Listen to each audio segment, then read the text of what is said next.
I've just finished reading the latest comic about PDD's behavior. Thank you for your support, viewers.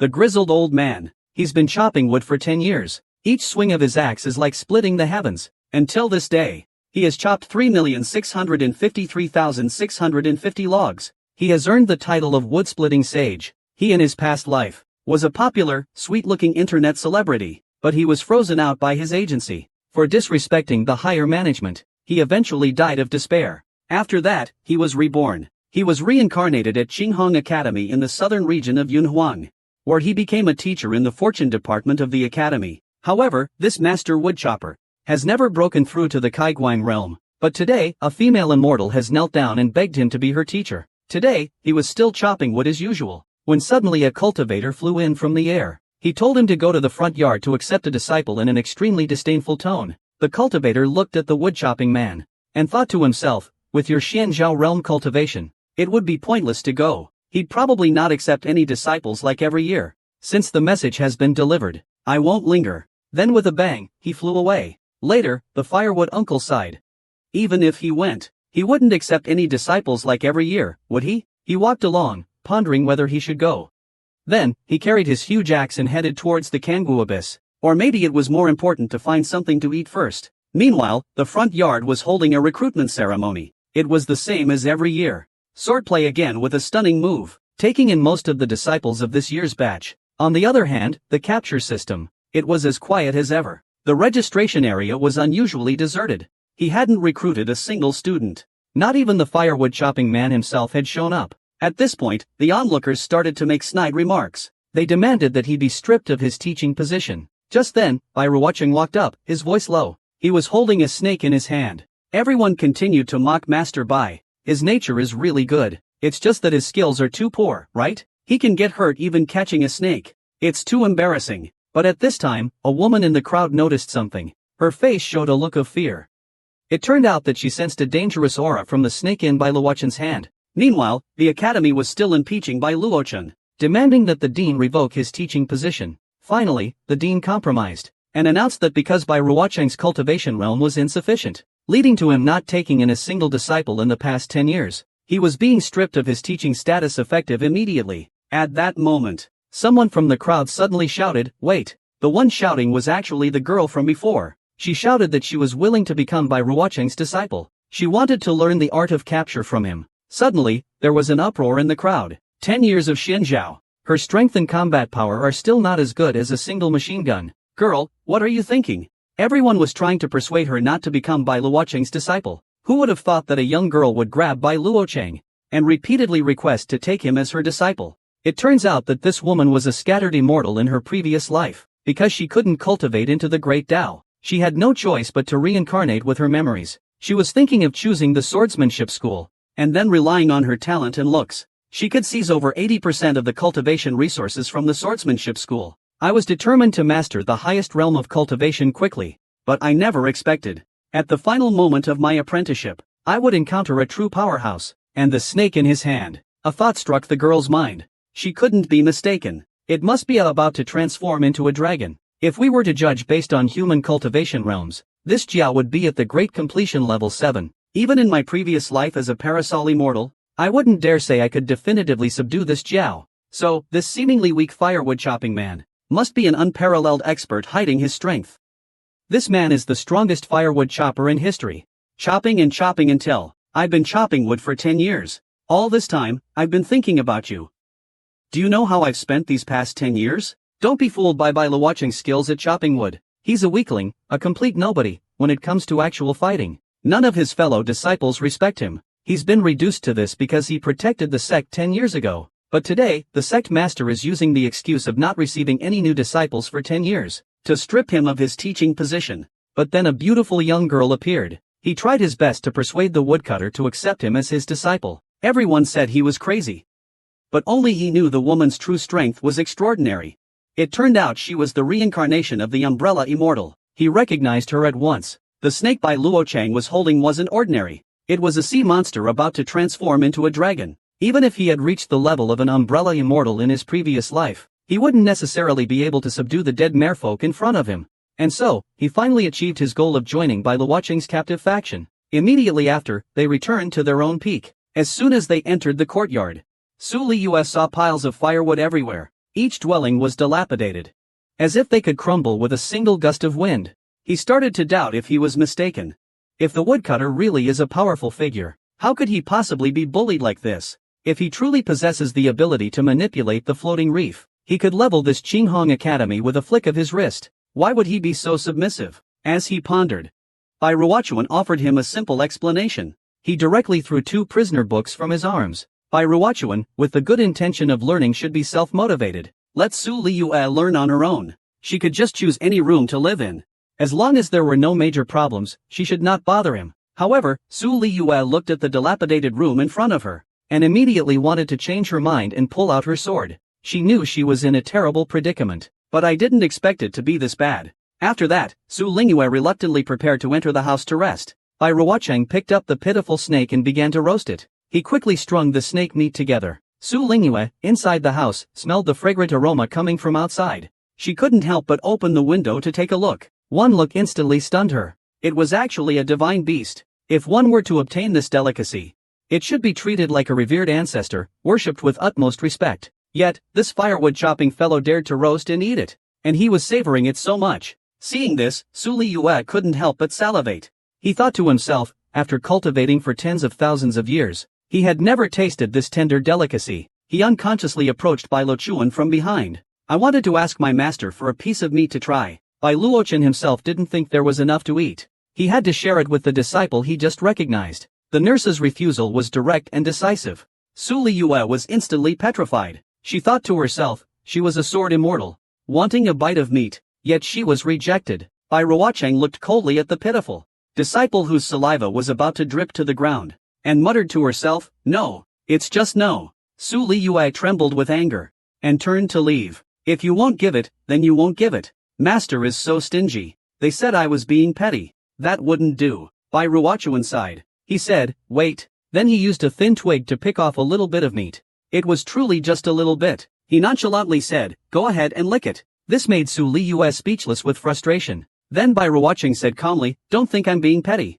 You just have to lick this chopstick. You'll understand why I did this. Su Liyue struggled internally, but since her petty master had said so, she'd just lick it. So Su Liyue stuck out her delicate tongue. She lightly licked the chopstick. Such a rich spiritual energy. It flowed in effortlessly. The next second, Su Liyue's entire divine stone was shocked. Just that tiny bite, the spiritual energy it contained, was almost equivalent to half a year of my cultivation. As expected, with my current realm, I can't handle the domineering spiritual energy contained within the meat. If I ate the whole thing, I'd definitely explode. As a mere immortal, I've never eaten such powerful spiritual energy. Su Liyue feels like she's wasted her entire life. But what Su Liyue never imagined was that simply licking the skewer would make her spiritual energy soar. What if I eat this small piece of meat in one bite? Just this tiny bit of meat would already surpass half a year's worth of cultivation speed. Indeed, at my current level, I can't withstand the powerful spiritual energy contained in this shark meat. If I were to eat it all, my Iron King body would definitely explode instantly. And I, the hidden master, he ate the whole piece of shark meat, and still seemed unsatisfied. Su Liyue broke out in a cold sweat. This uncle who had been chopping wood for 10 years, the master he had just taken. What kind of realm was he at? Could it be that he really only chopped wood every day? The more Su Liyue thought about it, the more she felt that her master was unfathomable. I was incredibly excited about the meat silk my master just gifted me, because it increased my cultivation significantly. I was so thrilled that I immediately bowed and thanked my master for the gift. Bai Ruochuan, seeing the shocked Su Liyue, kindly instructed her, you only need to lick a little bit each day. Don't be greedy. It was evening by now. 2 disciples with suspicious movements arrived at Qinghuan Peak. They climbed over the dilapidated wall and landed softly inside the courtyard. It turned out that they were disciples of the beast taming school. This time, they were preparing to target Bai Luocheng's horse once again. They took out a freshly brewed potion from their sleeves and watched from the shadows as Bai Luocheng murmured to the emaciated horse. Soon, perhaps tired of chatting, Bai Luocheng turned around and went back to the room to sleep. 2 disciples hiding in the shadows seized the opportunity to strike. Yin was smiling, ready to take the thin horse back to the imperial horse stable. Su Liyue was looking at the book her master, Bai Tian, had given her. A quiet sound in the courtyard startled Su Liyue. Who is so bold? How dare they run wild on Qinghuan Peak? She walked into the courtyard. They saw a disciple from the Imperial Horse Troop, a sinister smile on his face, dripping medicine into the horse's feed. He kept letting out a strange hee laugh. Suddenly, they were startled by the powerful spiritual energy coming from behind them. They saw Su Lingyue, radiating blue energy, walking towards them. The two of them were startled. When did Qinghuan Peak get another person? It seems like stealing the horse won't be so smooth this time. A disciple from the Moon Demon sect pretended to be calm. He waved his hand, telling Su Liyue not to interfere. How could Su Liyue let the thief steal his master's horse? He was deeply grateful to his master. Seeing his attempt failing, the Moon Demon sect disciple rushed towards Su Liyue quickly. His hands were not idle, trying to grab Su Liyue's chest. Su Liyue dodged. He steadied his breath and posture. He raised his leg and delivered a direct kick. The disciple of the Moonwaste sect coughed up blood. He instantly fell to the ground, unable to get up. Who is so audacious? To come to Qinghuan Peak in the dead of night and run wild? And to use your filthy hands to grab at Su Liyue's chest? If Su Liyue hadn't reacted quickly, otherwise, this disciple would have taken advantage of him. At this moment, the disciple was kicked to the ground by Su Liyue. His body trembled slightly. He spat out blood. His other companion quickly helped him up. Looking at Su Liyue in front of them, they couldn't help but feel a little scared. This horse theft seems like it won't be so smooth after all. The disciple who was kicked away didn't want to lose face in front of his junior brother. He activated his martial arts technique. He decided to take him on properly. Su Liyue's body turned completely red. His aura surged. He rushed forward again. The disciple who had been kicked away originally thought he could stand his ground. He didn't expect to be kicked away again. Instant kill. He rolled on the ground for a few circles before stopping. Su Liyue looked at the seemingly formidable horse thief, stunned. She exclaimed, "So he's just a weakling." Seeing his senior brother fall to the ground, another disciple roared with fury. He was ready to avenge his senior brother. After a startled roar, Bai Luochen, who was sleeping in the house, was woken up, watching the three people fighting in the courtyard. Bai Luochen was speechless. She had thought Bai Luochen would protect her and go to the classroom to sneak in, but she just yawned and closed her own window to avoid being disturbed by the fighting while she slept. But as she walked to the bed, she casually snapped her fingers. A giant light enveloped the entire Qinghuan Peak. Su Liyue looked up. It was the sound-dampening symbol. She instantly understood what her master meant. Her entire body erupted with spiritual energy. She charged towards the two fallen Imperial Horseplay disciples. The two cried out in fear. They suffered inhuman pain. Meanwhile, the Imperial Beast-taming senior disciple and Xiang Sheng, upon learning that their two juniors had been brutally abused by disciples of the capture system. "I'm so angry. Immediately order all the disciples of the Beast Control sect to go and clean up the wind. We need an explanation. They're shameless. It's their Beast Control sect that's wrong in the first place. Now they're trying to blame Qinghuan Peak and turn the tables." After thinking for a moment, they decided to go to the enforcement hall first and file a complaint. We'll deal with Bai Ruocheng and his disciple later.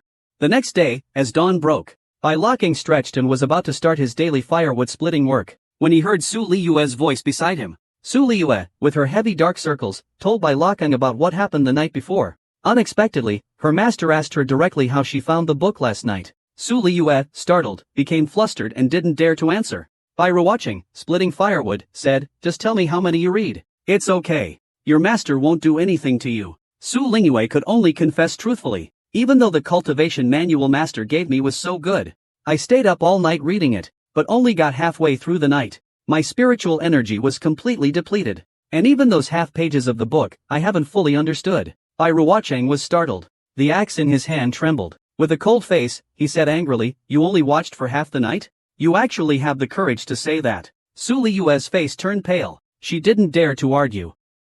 The man with a scruffy beard was a mysterious prisoner teacher.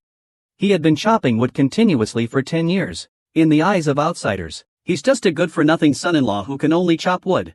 Unexpectedly, at the last moment of enrollment, finally, a woman was willing to become his apprentice. And this woman is no ordinary person. She's the reincarnation of a celestial being who has lived for 100 years. And she chose to become Bai Luocheng's disciple, because she saw the potential for hard work in the wood-chopping old man. And on the first night he arrived at Qinghuan Peak, he encountered disciples from the Beast Control Department trying to steal horses. As a result, Bai Luocheng's captured books were only read for half a night. The next day, Su Liyue told Bai Luocheng about his learning progress.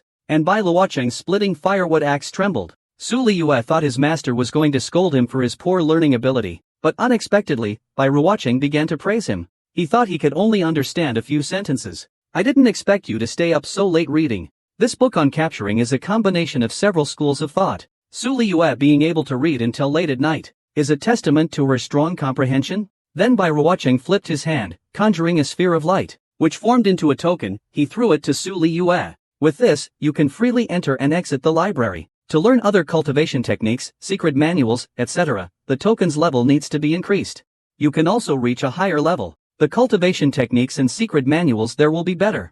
Su Liyue stared blankly at the token in her hand, lost in thought. Bai Ruocheng continued to explain the ways to upgrade the token. Student tasks and trials are both possible. Su Liyue listened attentively to Bai Ruocheng's explanation. Pretending to be very happy, she thanked her master. But secretly, I thought, this token is far superior to the book my master gave me. It's a world of difference. And I've been a lone cultivator for millennia. What high-level secret manuals haven't I seen? I don't even know how many top-tier secret manuals are in my own personal vault. How could I possibly be interested in the Academy's cultivation techniques? The Academy's cultivation techniques are simply trash. My master said the captive eye can be studied for a lifetime. Suddenly, Su Liyue saw Bai Ruocheng looking toward the foot of Qingluan Peak. It seems something had caught the master's attention. A voice transmission. The cultivation technique echoed throughout Qingluan Peak. Su Liyue was startled. It was ordering him to descend the mountain to receive punishment. Su Liyue turned to look at Bai Ruocheng. He thought these people were probably the ones from the Jade Spirit clan who were injured by him last night and were here for revenge. He couldn't help but explain to Bai Ruocheng timidly, fearing that his master would be unhappy and scold him. Unexpectedly, Bai Ruocheng just laughed heartily, telling him to just focus on his studies. He would handle the rest. He then took Su Liyue towards the teleportation gate, ready to see what was happening. At this moment, outside the teleportation gate, among the throngs of people, He Xiangxing, the senior disciple of the Moon Demon lineage, led the enforcement hall, yelling in front of the teleportation gate of Qingluan Peak, preparing to give the master and disciple of Qingluan Peak a good scare. Who is the firewood-chopping old man? Is he someone you can just casually provoke? This time, the enforcement team has run into a tough nut. Bai Ruocheng's disciples are all so powerful. Then his master's skill is even more unfathomable. Just now, a large group of people arrived, and Qingluan Peak looked coldly at the portal in front of them. They were ready to give the Qingluan Peak master and disciple a taste of their power. Bai Luochuan and Su Liyue walked out slowly. They looked around at the crowd, and then heard the law enforcement hall flying in the air say to Song Lang. Su Liyue disregarded the rules of the academy, and maliciously harmed her fellow disciples. After verification, this is a confirmed fact. Bai Ruochuan needs to respect the academy rules. Hand Su Liyue over to the law enforcement hall for questioning. Song Lang, as a junior delegate, had been looking down throughout the whole process, watching Bai Ruochuan with a cold gaze. Bai Ruochuan was very unhappy. He didn't even bother to acknowledge him. Song Lang chuckled to himself, saying, "This is quite a scene, isn't it?" He said this, while leading Su Liyue forward, her face full of panic. Wherever they went, the crowd, who had just been so menacing, silently parted to make way for them. Another member of the law enforcement hall, seeing that Bai Ruocheng wasn't paying them any attention, raised the arrest warrant, and reiterated that they were going to take Su Liyuan away. Bai Luokan slowly lowered the giant axe in his hand at this moment. He said calmly, "No rush." Pointing at He Xiangxing behind the law enforcement hall, he asked, "So the incident of the disciples from the demonic arts sect stealing horses from my Qingluan Peak last night is just going to be forgotten?" He Xiangxing was startled by Bai Luokan's question. He took a few steps back in fear. Seeing there was no escape, he could only stammer, saying that his junior brothers had no ill intentions. He claimed he had already severely punished them. Bai Ruocheng snorted, but with no malice. Turning his head to look at Su Liyue, he said to the three in the sky, "My disciple, in a moment of carelessness, injured them. I will handle the punishment myself. There's no need to trouble the law enforcement hall." Seeing Bai Ruocheng about to take Su Liyue back to the teleportation gate, Xiang Shang, relentless, shouted, "The law enforcement hall has already pronounced the sentence. If you're going to be so protective, that would be very embarrassing." Hearing the threat, Bai Ruocheng turned around. At the same time, he instantly released a terrifying aura. Everyone was scared and their hearts pounded. They couldn't help but swallow. He Xiangxing saw that his intimidation was not working. In a fit of madness, he roared for the law enforcement hall to deal with Bai Ruocheng's fabricated crime. He was blatantly protecting him. Add another charge. Quickly capture Su Liyue. With Zheng Yuanfeng, Bai Luocheng watched He Xiangxing showboating. He was really furious. He wanted to drag him down and give him a hard slap. As soon as the words left his mouth, it was time to act. The two leaders of the enforcement hall were no longer. The one who asked about the situation landed on the ground with a swoosh. He coldly threatened Bai Luocheng. "If you don't hand over Su Liyue, Then don't blame me for being rude. Hearing this, Bai Ruocheng looked at the enforcement team with mockery, not taking them seriously at all. You've injured so many people. Zhao Cheng felt insulted.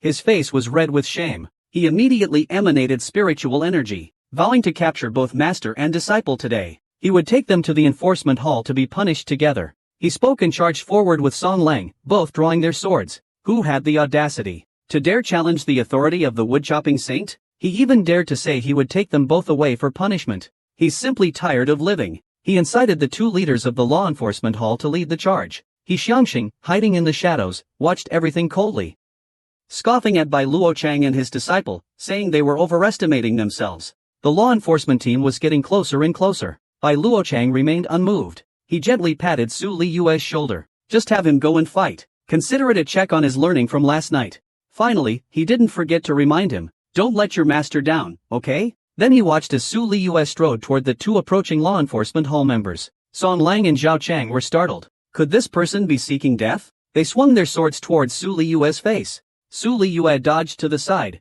not forgetting to taunt. Just like that, Song Lang and Zhao Cheng felt like they were being toyed with. They increased their spiritual power and slashed again, but Su Liyue dodged them all with agility. Song Lang became even more enraged, thinking, how can this woman be so fast? My sword can't even keep up with a woman's speed. She dodged their attacks with several quick moves. Suryu easily avoided all of their attacks. Her speed and agility were truly astounding. Suryu was also taken aback. No wonder her master wanted to check her progress from last night's studies. Fu Luxiu had only looked at it for half the night, and was already able to perform at such an unimaginable level. If she learned everything, wouldn't that make me invincible? Su Lin got more and more excited thinking about it. He watched the attacks coming one after another. They were so weak, not even worthy of master making a move. He dodged them effortlessly, using a Z-shaped pattern. He was playing around with the two leaders of the law enforcement hall, making them dizzy. It seems like as long as I cling to master's leg, I can learn the invincible capture techniques. I can also frequently eat the mouth-watering meat of the ascendant. Isn't that a natural progression? It's right in front of me. Thinking to oneself, one begins to demonstrate the capturing technique with empty hands. Song Lang also noticed Su Liyue's strange movements from the side. He can actually dodge attacks while doing other things. He suddenly seems to have thought of something. Song Lang exclaimed in surprise. Su Liyue was actually drawing a talisman in midair. Song Lang immediately broke out in a cold sweat. What kind of level did Su Liyue have to reach to do this? Zhao Cheng was even more enraged at this point. Su Liyue was subtly mocking them. He shouted to Song Lang, junior brother, let's use that technique. Suryu would surely not be able to avoid it. They instantly increased their speed to the limit. The two of them struck towards Suryu with all their might. They were determined to interrupt the service that Suryu was about to complete. Suryu was very angry. The consequences would be severe. After all, they had to show their master the content of their studies from last night. Song Lang watched as the talisman in Suryu's hand gradually dissipated. He unleashed a powerful force with his spiritual energy, and roared as he charged at Su Liyue. Su Liyue snorted coldly, and at the same time, she activated her own technique. Blue lightning began to gather at her fingertips.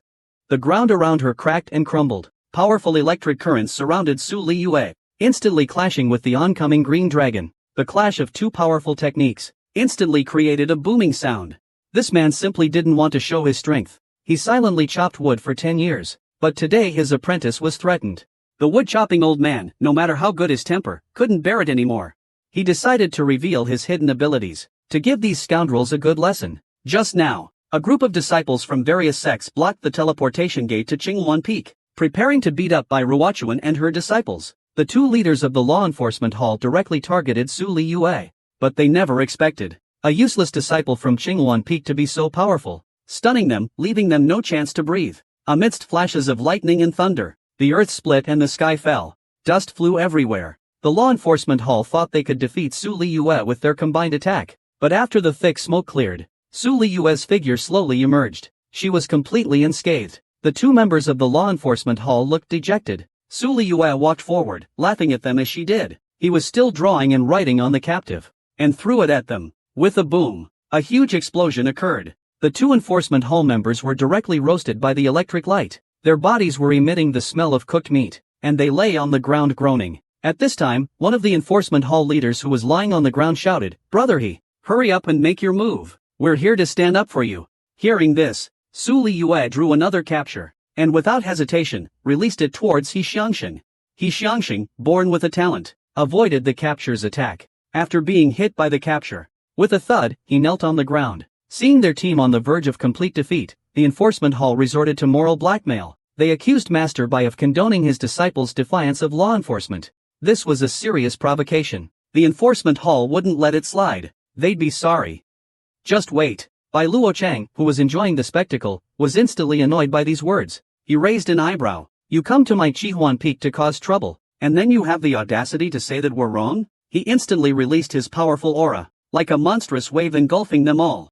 This good-for-nothing who only knows how to chop wood, how could he possibly release such a terrifying aura? Originally, Song Lang was still trying to guilt-trip Bai Luoshan, but in the blink of an eye, the air felt like 1,000,000 pounds, pressing heavily down on them. A rumbling sound of explosion echoed through the entire valley. Everyone faced Bai Luochang, who released an aura, and involuntarily fell to their knees with a thud. Their faces showed disbelief. How could Bai Luochang, the firewood chopper, have such immense spiritual energy? Had he restored his previous strength? But then I thought, Bai Luochang must have used his position as a teacher to forcefully activate Qingwan Peak's spiritual energy, to suppress them, and protect Su Liyue. Song Lang felt like he was about to collapse under the pressure. Just as he was about to fall to the ground, the spiritual pressure on him increased again, and he coughed up another mouthful of blood. Bai Luochen saw that the effect had been achieved, and no longer troubled the two battered disciples of the law enforcement hall. He told them to go back and give the law enforcement hall elders his regards, and then let them leave. As for He Xiangxing, Bai Luochen didn't have such a good attitude. He wanted the department to send someone to talk to him. He Xiangxing had to stay kneeling.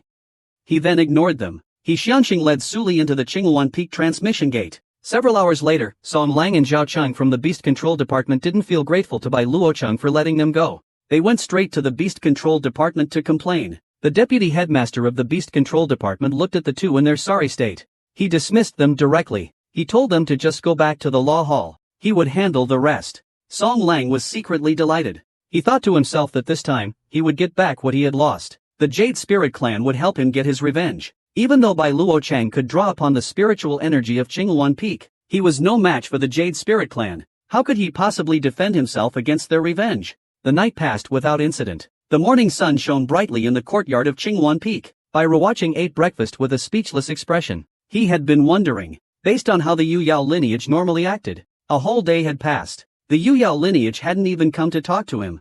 This was abnormal. Bai Ruocheng didn't worry too much about it. He would find a suitable spirit beast for his disciple as soon as possible. This is to increase the strength of Suli Yuele's attribute. Teaching Fulu was just the old man's side job. Chopping wood is his specialty. Whenever he picks up his giant axe, the Minghuang demon race of Kangwa's grievance will lose several high-quality demonic beasts. Just yesterday, after dealing with the provocation from the law enforcement hall, Bai Luocheng had been waiting for the to come and redeem their people. He waited and waited. In vain. It's really tough. He Xiangxing is still kneeling miserably at the gate of Qingwan Peak. Bai Luocheng had no choice but to go to the warehouse for support, and arrange a demon beast that could enhance his disciple's lightning attribute. Meanwhile, Su Liyue was practicing the capture technique, which she hadn't fully mastered yet. Suddenly, a swooshing sound came from behind her. Two planks of wood hurtled towards Suryu. Suryu was startled, but she remained calm in the face of danger. She raised her hand and struck. She used her legs with agility to deflect the blow. She directly shattered the planks, and the captive rat she was drawing was not interrupted by the arrival of the planks. Bai Luochen walked towards Su Liyue, praising her. Calm amidst movement. Good, good. He casually pulled out a prisoner's token from his chest pocket. He's going out. If any demons come to make trouble, you can use this to contact him. Then he turned into a beam of light and soared into the sky. He left Qingwan Peak. The outer perimeter of the Qinghong Academy is the territory of the Yunhuang demon tribe, the Kangwu Abyss. It is home to the 12 ancestral demons, beings even the strongest Mahayana cultivators avoid. Bai Luocheng flew directly over the area of ordinary demon beasts. He flew straight towards the depths. He landed on a mountain peak. He looked down at the scene below. He thought, considering Su Liyue's current level, I shouldn't need any of the main materials. I'll just find a thunder-type demon king nearby and extort some things from him. Suddenly, a panting sound came from below the mountain. Bai Luochen was startled. Isn't that a disciple from the academy? She's running away anxiously right now. 5 purple flames are flying after her. They hit the fleeing female disciple directly. A deafening roar echoed through the valley. Bai Luocheng muttered helplessly, this is such a nuisance, I can't leave the disciples in the academy to their fate.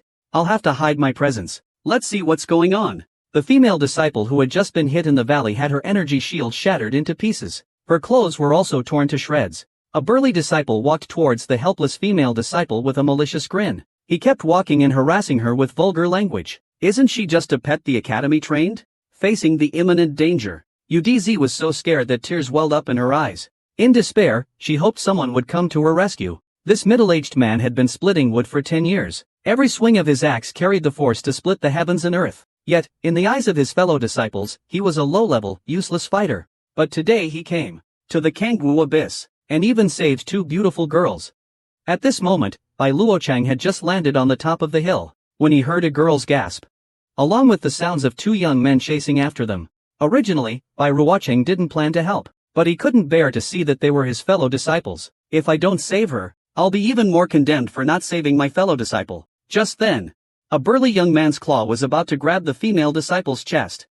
The female disciple shouted, "Even if I die, I won't let you defile me." She then released her spiritual energy, and pointed her finger at Tianlinx. How could the burly young man let the duck with its stolen beak fly away? A burly man swiftly grabbed Yunruo's head with his bare hands. He instantly sealed all of his spiritual energy. Yunruo was left completely defenseless. The burly man squeezed his cheeks. Yunruo was like a lamb on a butcher's block, ready for slaughter. The burly man spoke while loosening his clothes. He prepared to take out his staff and defile Yunruo right there. Yunru's eyes filled with tears. She thought of how her senior sister had sacrificed herself to save her. She had ultimately fallen into the hands of the villain. She could only silently give up resisting. Just then, a strong and clear voice entered Yunru's ears. It instantly released the pressure holding Yunru captive, and it told her how to defeat the villain. Yun followed the instructions, and gathered spiritual energy. Her right hand thrust straight at the villain's chest. The villain's huge body trembled. He exclaimed in shock at how he couldn't move, and with the strange spiritual energy, the villain's massive frame, like it had been hit by an elephant, made a resounding thud. He flew back rapidly, flying several meters away, and crashed into the giant tree behind him. The impact of spiritual power. At this time, the villain's chest was bloody and flesh was blurred. His clothes, armor, and even ribs were broken. Yunruo himself didn't expect this. My simple attack had such great power. He hurriedly bowed to the air, repeatedly. He was thanking the mysterious expert for their help. Bai Ruocheng, hidden from view, watched the ridiculous scene in front of him. He was quite helpless. Are all the disciples of the 41st Division so naive? The villain's underlings saw their leader was dead. He got up and was about to find Yunruo to take his life. Yunruo said, "Come here." But he was actually panicking inside. Seeing the burly man's men rushing towards him, he immediately asked the heir in panic, "Senior, what should I do now?" Bai Ruocheng pointed out the young man's weakness, telling Yunruo to attack. But the young man was extremely agile. He dodged Yunruo's attack in a flash. He retaliated with a throwing dagger aimed at Yunruo's throat. The throwing dagger was getting closer and closer to Yunruo. Bai Ruocheng had no choice but to come to the rescue. He snapped his fingers. Golden chains appeared out of thin air, tightly binding the villain's subordinate. Bai Ruocheng thought for a moment. Since he had already stepped in to help, he no longer needed to hide his true identity. He wouldn't pretend anymore. He revealed himself, his figure slowly emerging. Yunruo saw this person, and gasped in surprise. Her face was filled with disbelief. How could it be this guy, the Academy's universally recognized weakling, who saved me? This old man simply chopped wood for 10 years. He became the Academy's recognized waste. The four-winged disciple who was saved by this weakling in Kangwu Abyss couldn't believe it was this weakling who saved them. Just as Yunruo was surprised, Bai Luocheng gradually appeared from his hidden state. He walked while looking at the Wuxiang Jiezong's disciples bound by the golden ropes. He was about to end him. Yunruo was startled. She quickly stopped Bai Ruocheng, because she wanted to find out from this Wuxiangji sect disciple about the whereabouts of her senior sister. The Wuxiangji sect disciple didn't feel the danger yet, and he was still boasting and mocking them. According to the current time, she must have been eaten by the bugs in the Tsangxiang abyss and become bones. Yunruo immediately panicked. The subordinate from the Wuxiangji sect, standing beside, saw Yunruo's expression. He assumed that they knew his identity. He was sure that they wouldn't dare do anything to him. Bai Luocheng, who was standing nearby, couldn't stand it anymore. He resolutely asked the Wuxiangji sect subordinate what their purpose was for coming to the Kangwu Abyss. But, the subordinate from the Wuxiangji sect was still arrogant and lawless. Who was Bai Luocheng?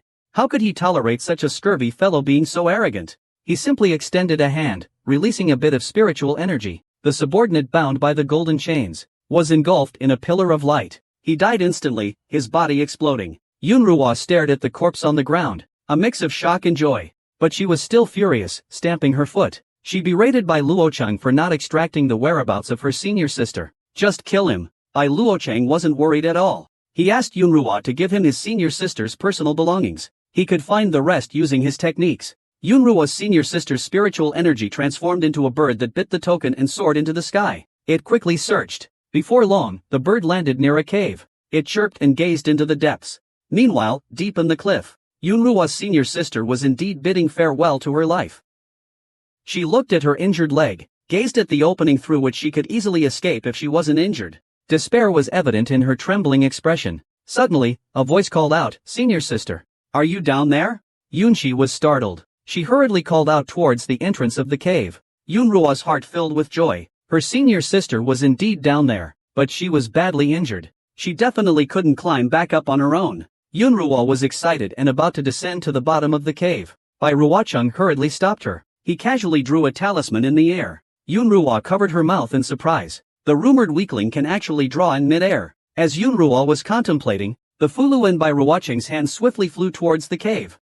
Blue lights formed a sphere of water, gently dragging Yunxi, who was seriously injured inside the cave, out. Who would have thought that this capture-type teacher who was about to be expelled from the academy? Just like that, he draws a magic symbol in the air, easily taking down the Wuxiang Jiezong disciples chasing after his little sister. Yunruo never imagined that her future father-in-law was so strong, since he could easily take down the Wuxiang Jiezong disciples. Finding her senior sister would be a piece of cake, so she took out her senior sister's belongings and gave them to Bai Luocheng. The little bird, transformed from spiritual energy. The spiritual bird was incredibly helpful. It located Yunxi, who had fallen to the bottom of the cave, with extreme speed. Yunru was overjoyed and was about to go down and rescue her senior sister, who was Bai Ruocheng. He couldn't miss the opportunity to become a hero by saving a beautiful woman. So he drew an enchantment from afar. The blue beam plunged deep into the cave. It split into multiple points of light. They transformed into bubbles. Without hesitation, they burrowed towards Yunxi, who was severely injured. With incredible speed and gentleness, they dragged Yunxi out of the cave. The bubbles slowly dissipated. Yunxi and Yunruo wept with joy. They embraced each other tightly. After the excitement, they both quickly thanked Bai Luocheng for saving them. Bai Luocheng didn't say much. Seeing Yunxi seriously injured, he casually took a pill from his storage compartment. The two women exclaimed, "It's a 5 elements cultivation pill." She quickly waved her hand. "Such a precious pill, you can't accept it like this." Yunruo watched her elder sister who was hesitant. She stuffed the pill into her hand and made her swallow it. Lingxi opened her mouth with a blushing face. Immediately, she was radiating with spiritual light. Her injuries healed at a visible speed. He recovered quickly. Bai Luochen saw the situation, resolved and asked the two female disciples. Given their abilities, they shouldn't be in the depths of Kangwu Abyss. There must be a secret they're not telling. Yunxi and Yunruo heard this and looked at each other, not knowing how to explain it to Bai Ruocheng. Just then, Suryu, tired after clearing the wind inside, stretched lazily. He finally finished reading one page of the book given to him by his master. Suddenly, he heard a rustling sound coming from outside. Thinking that someone must be causing trouble while his master is away, he picked up the talisman given to him by Bai Luocheng. He turned and walked outside. A strong wind swept through the door, scattering the firewood that Bai Luocheng had painstakingly collected. A rumbling sound echoed through the air. The deputy instructor of the demon controlling department looked down at Su Liyue from her high perch. A powerful aura gradually spread towards Su Liyue. Who dares to act so boldly on Qinghuan Peak, especially with Bai Luocheng away? Meanwhile, Bai Luocheng, deep in the Kangwu Abyss, was blissfully unaware that his home had been invaded. He was still flirting with the female student he had just rescued. Only after asking for a long time did I find out that they wanted to find materials for their master. They were forced to come to this place. Bai Ruocheng was a cunning person. How could he not see through their lies? He could only pretend to care and scold them, because in the area where the demon king roams, it's very easy to lose your life. Lin Shi hurriedly explained. They and Wu Xiangjie came here only to capture a top-tier 9th-grade demon.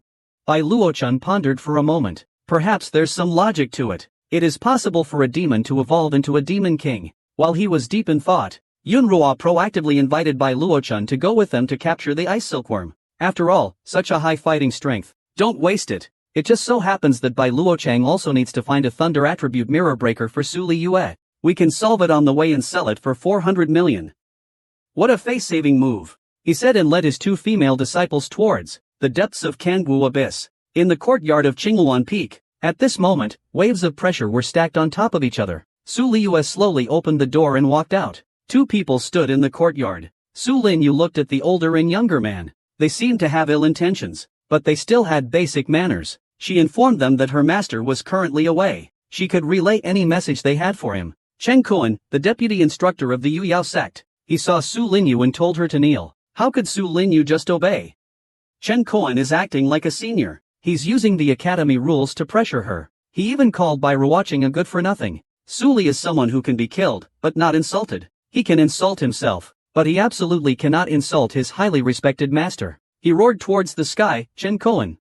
Chen Kuan was worried that he couldn't find a way to punish Su Liyue. Unprepared, Su Liyue gave him the opportunity. Chen Kuan in the sky was filled with coldness. Green light surrounded his whole body. He stacked his spiritual power on his right hand. He roared, "Kneel before me." The overwhelming pressure mixed with the giant spiritual force formed a huge hand that roared towards Su Liyue. Su Liyue hurriedly released her spiritual force to resist. After resisting the massive energy, the ground instantly caved in, leaving a huge handprint. The attacked Suryu stood still, her face covered in blood. She wouldn't kneel. No matter what world, there are always some bullies who pick on the weak. Yu Yao's associate professor, Chen Kuan, thought he could easily deal with Su Liyue, but he didn't expect her to be such a tough nut to crack. If his master, who only knew how to chop wood, were here, he might be even worse than this Su Liyue. After all, Bai Luochun was the school's recognized Battle 5 scum. Everyone wanted to bully him. Everyone wanted to squeeze him like a soft persimmon. At this moment, Su Linyu was not killed instantly by Chen Kuan's attack. Chen Kuan's face turned cruel. According to this disciple, absolutely cannot be spared, otherwise he'll be a menace. His spiritual power surged again. He roared with anger, determined to eliminate the threat. The giant head in his hand continuously slammed into the ground. The ground shook with the booming explosions, sending dust flying. When the dust settled, Chen Kuan's brow furrowed. He looked at Su Liyue on the ground, who was actually using her spiritual power to withstand the pressure, and her spiritual power was still gradually increasing. He saw a booming sound coming from around Su Liyue. A blue spiritual flame shot up into the sky. It gradually dispelled Chen Kuan's spiritual pressure. With a defiant look in her eyes, she stood firm, staring at the vice principal of the monster taming department. Chen Kuan vowed to defend his dignity to the death. Chen Kuan's face was filled with anger, all for his dignity. He dared to defy my authority. If I don't handle this matter properly today, how will I ever get along in the academy? Looking at Su Liyue, his eyes reflected an even stronger determination to get rid of him. He then ordered his disciples to kill Su Liyue. This way, if Su Liyue really died, the academy wouldn't blame him. In Hai, as Chen Kuan's disciple, dared not disobey his master's orders, but he felt that Su Liyu didn't deserve to die. So, he begged his master to spare her life. Su Liyu mocked Chen Kuan from below. Such a vicious master could actually teach a disciple with humanity. It's truly rare. Looking at the silver sea that was already flying towards her, Su Liyue thought to herself that if she didn't die, once her realm recovered, she would definitely spare In Hai's life. In Hai, who had been rushed down, hurriedly tried to persuade Su Liyue to put aside her pride and give his master some face. This matter would just be over. Otherwise, for the sake of your so-called pride, it's not worth risking your life for. Who is Su Liyue? A dignified scattered immortal, kneeling down to apologize and admit your mistakes to such a scum? It's more disgusting than death. Seeing that Su Liyue was still so obsessed, In Hai could only extend his right hand and transform it into a weapon. Li Jian walked towards Su Liyue with a cold expression. Su Liyue looked at In Hai with sarcasm. Since your master wants my life, there's nothing to disobey. Kill me if you want. I won't beg for my life. In Hai shook his head helplessly. He decided to kill Su Liyue on the spot. Su Liyue couldn't just stand there and wait to die. He instantly concentrated a golden attack. He decided to fight to the death. Just as the silver sea throwing knife was about to strike down, it happened in a flash. A demonic horse galloped in. It hit the silver sea directly, making him vomit blood and fly out. He slammed heavily against the wall of the courtyard. He fainted.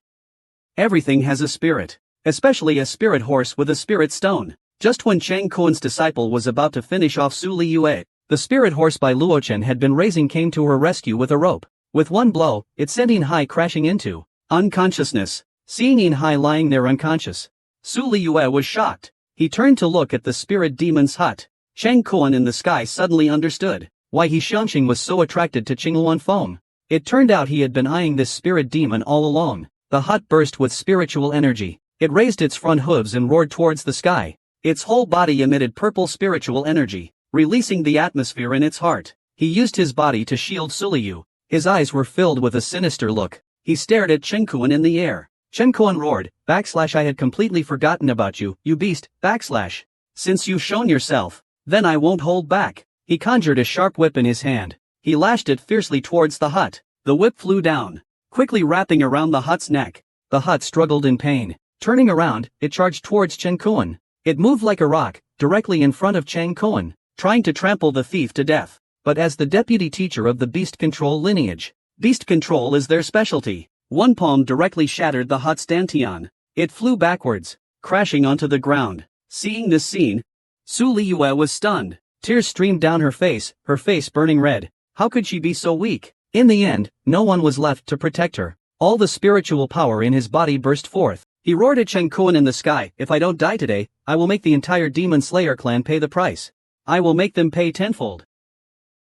With a loud boom, Chenkuan landed directly on the ground. He slowly walked towards Su Liyue, one outside the pit, one inside the pit. Their eyes met, both radiating a strong killing intent. Chenkuan spoke, since you've said so, then I'll grant you your wish. Su Liyue saw her chance. At this distance, she could definitely kill this thief in one blow. Her golden attack transformed into a sharp blade. He swung his sword towards Chenkuan with incredible speed. Chenkuan was startled. Su Liyue was actually burning his realm. He was truly reckless. After a cracking sound, a golden light flashed around Chenkuan's neck. Su Liyue landed gracefully, thinking that he had finally defeated Chenkuan. I didn't expect Chenkuan to be so prepared. It's just a pity that his protective treasure was broken. What a shame.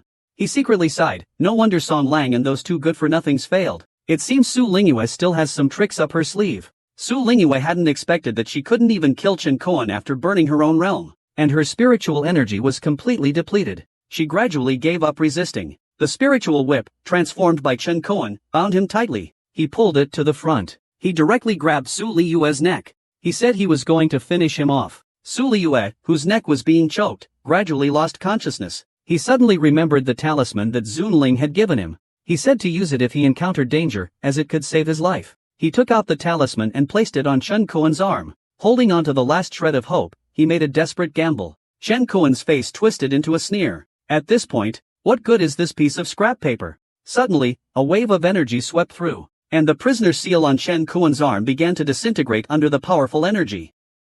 Who would have thought that the prisoner seal of this useless old man who only knows how to chop wood would be so strong? Even his apprentice dares to bully him.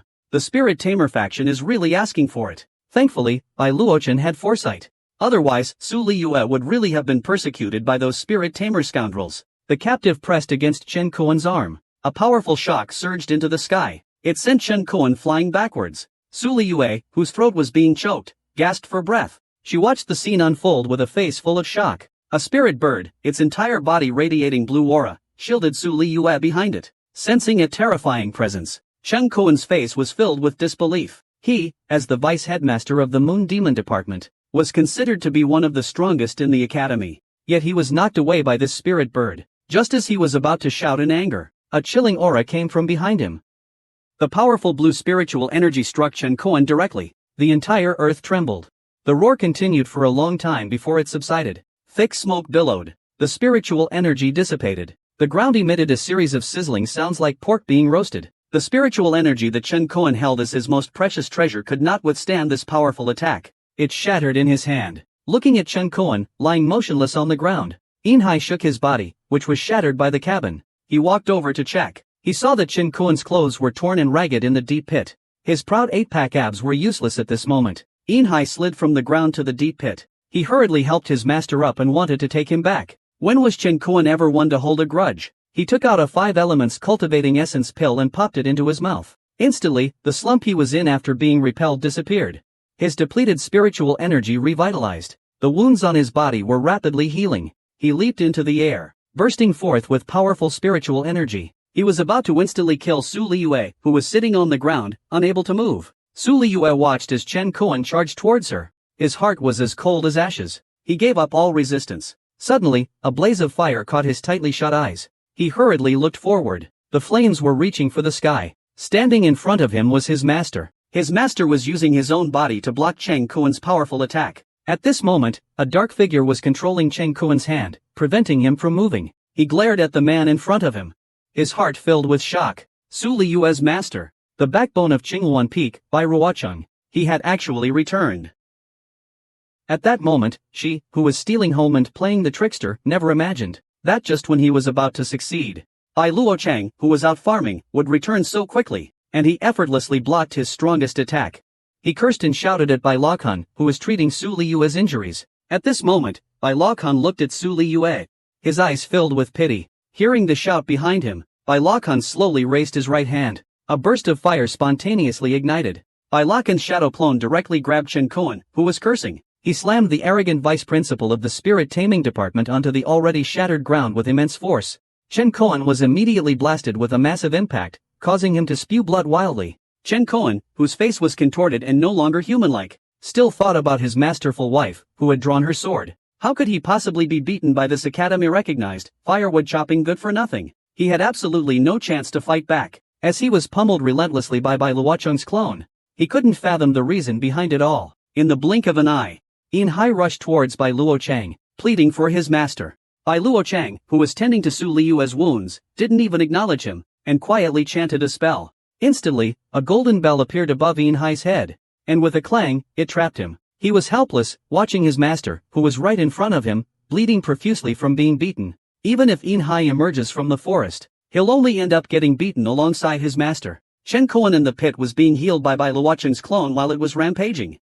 Chen Kuan cursed inwardly, thinking this was a great humiliation. Bai Luocheng was clearly making him suffer. Every punch from Bai Luocheng's clone caused the Qinghuan Peak to tremble continuously. This showed just how furious Bai Luocheng was. After a long while, the clone grabbed Chen Kuan, who was no longer in human form, and slowly walked towards Inhai. The golden forest gradually faded away. The silver sea was overwhelmed by the clone's might. He sat down on the ground with a thud. He trembled, too scared to even fart. The clone grabbed Chen Kuan, the trash, and threw him into his arms. He told him to take his master and get out of Qinghuan Peak. Chen Kuan, his face covered in blood, refused to believe it. How could he, a formidable warrior, be beaten up like this by this weakling? He mumbled about the 5 elements essence pill.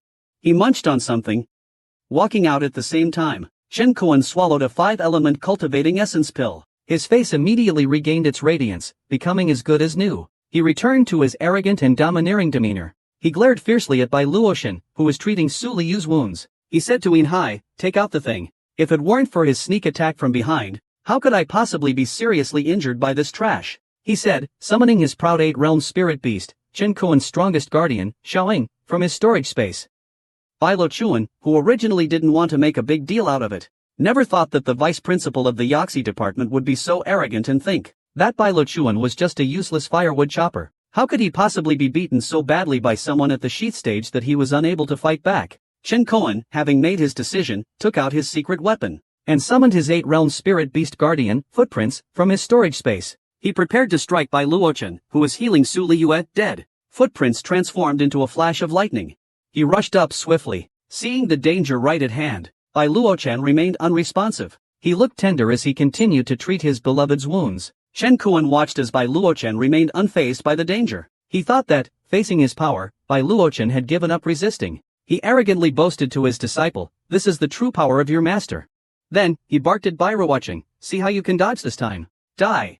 Suddenly, a light burst from Bai Luocheng's belt. It was as if it had opened its eyes. It exuded an aura of superiority. It turned out to be the of Kangwu Abyss, who had just been subdued by Bai Luocheng. Its footprints were rapidly approaching. I suddenly felt the breath of death. A sudden break. My feathers were all scared off. It was quite comical, bald and bare. I turned and ran. I didn't even bother to look at Chen Kuan, who was yelling. After all, showing off is one thing. Saving my own life is the most important. At that moment, 2 disciples of the Free Spirit sect also arrived. Bai Luocheng handed the injured Su Liyue to them. He would deal with this arrogant vice dean of the beast-taming sect himself. Bai Luocheng originally intended to let Chen Kuan go. Unexpectedly, Chen Kuan became even more aggressive. He wanted to ambush him. Who was Bai Luocheng? Such a threat was better dealt with by eliminating it. Chen Kuan was already covered in cold sweat. With a look of panic, a red captive reflected in his eyes. He stammered. "Bai Luochuan, are you crazy? You're actually lurking in the midst of the gathering?" The Bai Ruochuan in front of him was surrounded by flickering black and red electricity. The terrifying crimson current converged. Seeing that the situation was turning against him, the captive in his hands, Chen Kuan shot up from the ground, not even caring for his own disciple. He was about to run away, thinking to himself that he didn't want to die yet. How could Bai Ruochuan's clone give Chen Kuan a chance to escape? He swung a punch. With a loud bang, he directly knocked Chen Kuan back to the ground. Another massive roar. Chen Kuan lay on the ground again. He almost fainted. He saw Bai Luochen walking towards him, holding the bloody dissolving whisk of the fear department. He didn't forget to threaten Bai Luochen that he would be struck by heavenly retribution for doing this. Bai Luochen snorted coldly. Didn't you think about heavenly retribution when you were trying to eliminate Su Liyue? Didn't you think about heavenly retribution? She flung the hemolysis talisman out. A sea of blood instantly swept towards Chen Kuan. The arrogant and unruly female demon tamer, she, who had been acting recklessly, after a yellow liquid flowed out from between her legs, started to cry in fear. Currently, only the remaining arrow from the dried-up sea of reincarnation could stand against Bai Luochang, who was in a state of rampage on the Tianshan mountain. Only blame it on Chen Kuan, the deputy headmaster of the demon branch, for his blind arrogance. You've messed with the wrong person, and you've paid for your blind ignorance with your life. The soundproofing talisman that enveloped Qingluan Peak gradually faded away. The intense battle just now was as if it never happened. Inhai watched as his master was consumed by the blood coagulation bamboo sword, his face pale with fear. He was speechless. On the ground after the fierce battle, a pool of disgusting blood was wriggling irregularly. It also emitted a crackling sound from time to time. The two female disciples from the free school had never seen such a sight. A wave of discomfort instantly overwhelmed them. Bai Ruochang saw that the effects of the hemolytic pill had been achieved. He snapped his fingers. The wriggling blood quickly contracted. It drifted towards Bai Ruochang. The vice headmaster of the beast taming department, who was just arrogant and domineering, now only has a tattered set of clothes left, not even flesh and blood remains. Bai Ruochang looked at Inhai, who was already incapacitated, and slowly walked towards him. Inhai cried out, desperately hoping Bai Ruochang would spare him and leave him with his life. Bai Ruochang's face showed a strange expression. He raised his left hand, emanating spiritual energy, and pointed it at Inhai. The powerful spiritual energy made Inhai struggle to breathe. His face turned ashen. He had given up any hope of survival. He only heard the sound of something tearing apart. The two dark figures separated. Inhai, who had closed his eyes to face death, opened them. He saw his own scattered hair.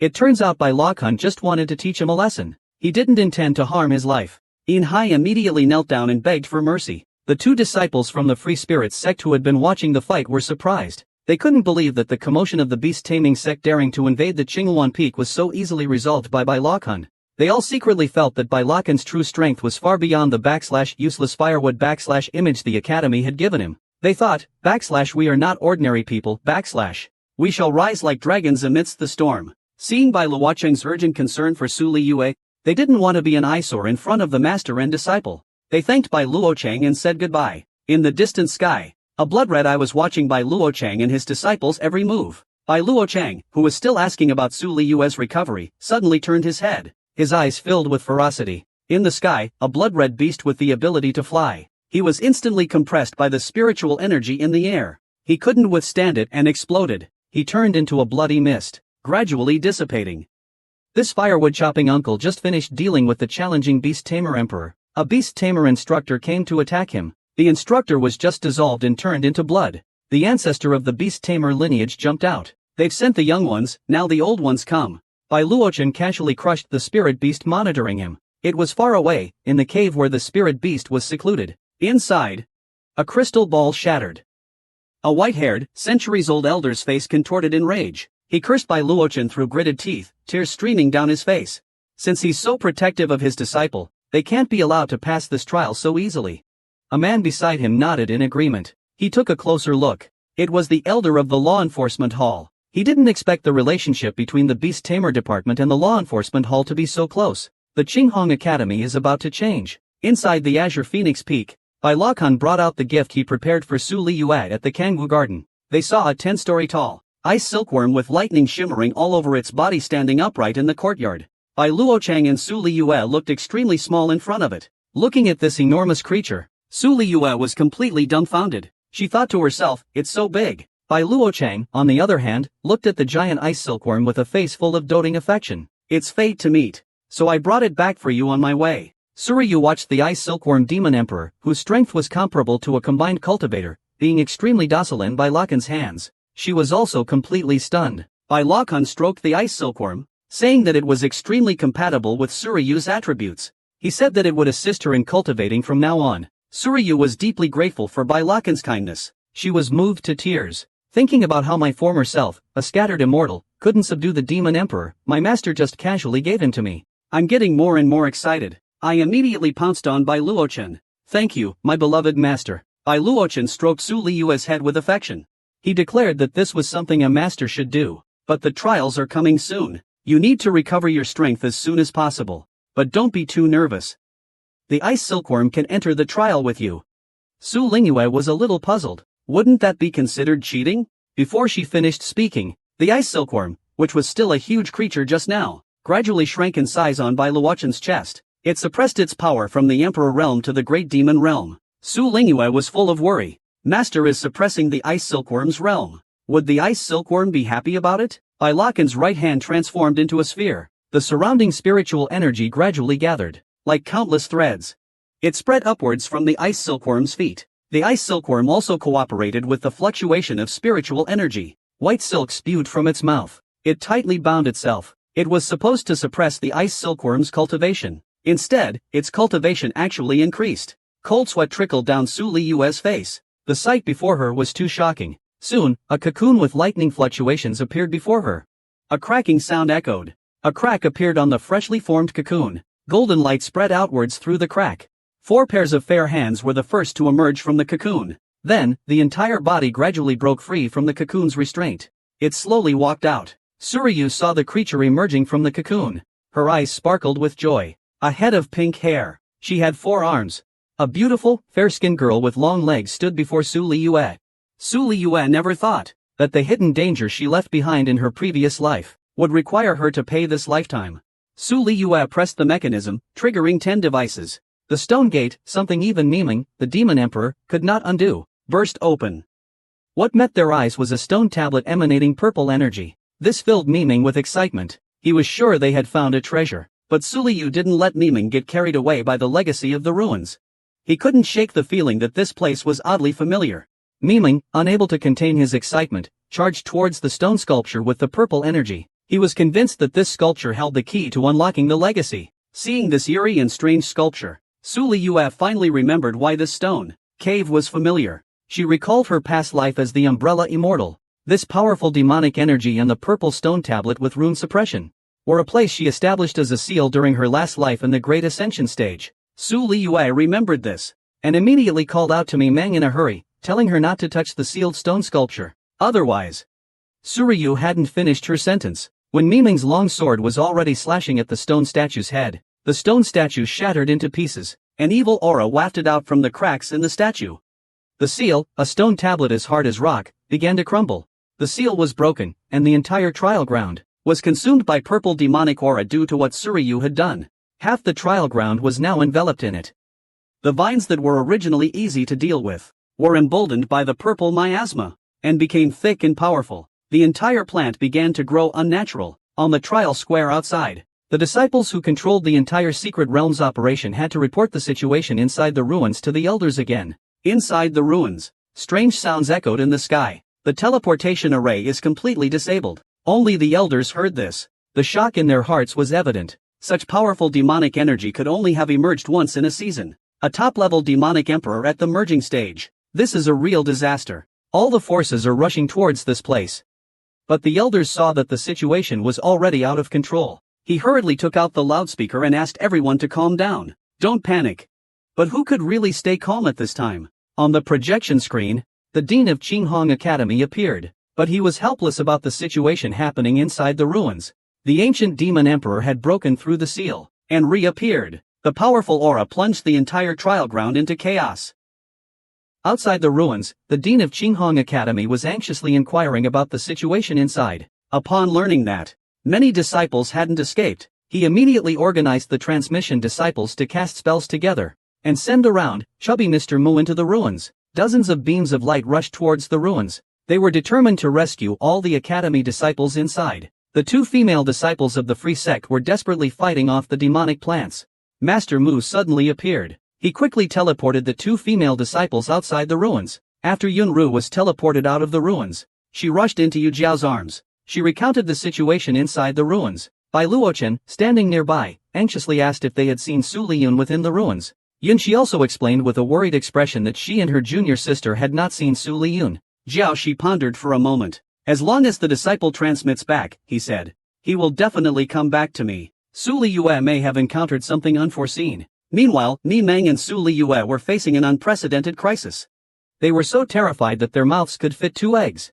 They saw a figure emerge from the purple smoke, crowned with a jeweled diadem, exuding an aura of extreme terror, the Demon Emperor. This Demon Emperor was sealed in the eastern wasteland of this relic steel by Su Liyue, who was a scattered immortal in her previous life. The seal steel is now broken into pieces. The younger brother is excitedly venting his resentment after hundreds of years. The attacks around him are constantly spreading outwards. Mi Meng hastily conjures an ice crystal barrier. You are blocking the Demon Emperor's excrement. Mi Meng struggles to withstand the damage while thinking to herself, how could this desolate place possibly seal a Demon Emperor? Should I just abandon Su Liyue and run away? But how would I face Bai Luocheng, that old monster, if I ran? After thinking about it, I suppressed the urge to escape. At this moment, the Demon Emperor was also looking at Mimi with suspicion, wondering how she was able to withstand his attack. Why is there a human ant beside her? What bad luck! He raised his hand and pointed at Su Liyue, his intent clear. Mimi panicked. He roared. Why are you still here? A deafening roar echoed through the entire cave. Mi Meng clasped his hands together, once again conjuring an ice crystal barrier. And gritting his teeth, he desperately resisted the Emperor's decree. At this moment, Mi Meng was just a demon king whose powers were sealed by Bai Luo City. One realm was a world of difference. Let alone now. How could they possibly withstand the Demon Emperor's centuries of resentment? The Demon Emperor's casual strike pierced right through Mi Meng's body.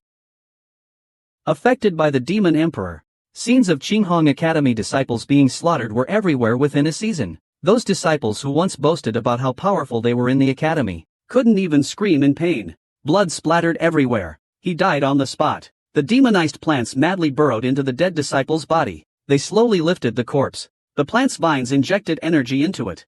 The corpse roared wildly under the stimulation of the energy. A wild, savage roar emanated from the dead disciple's mouth.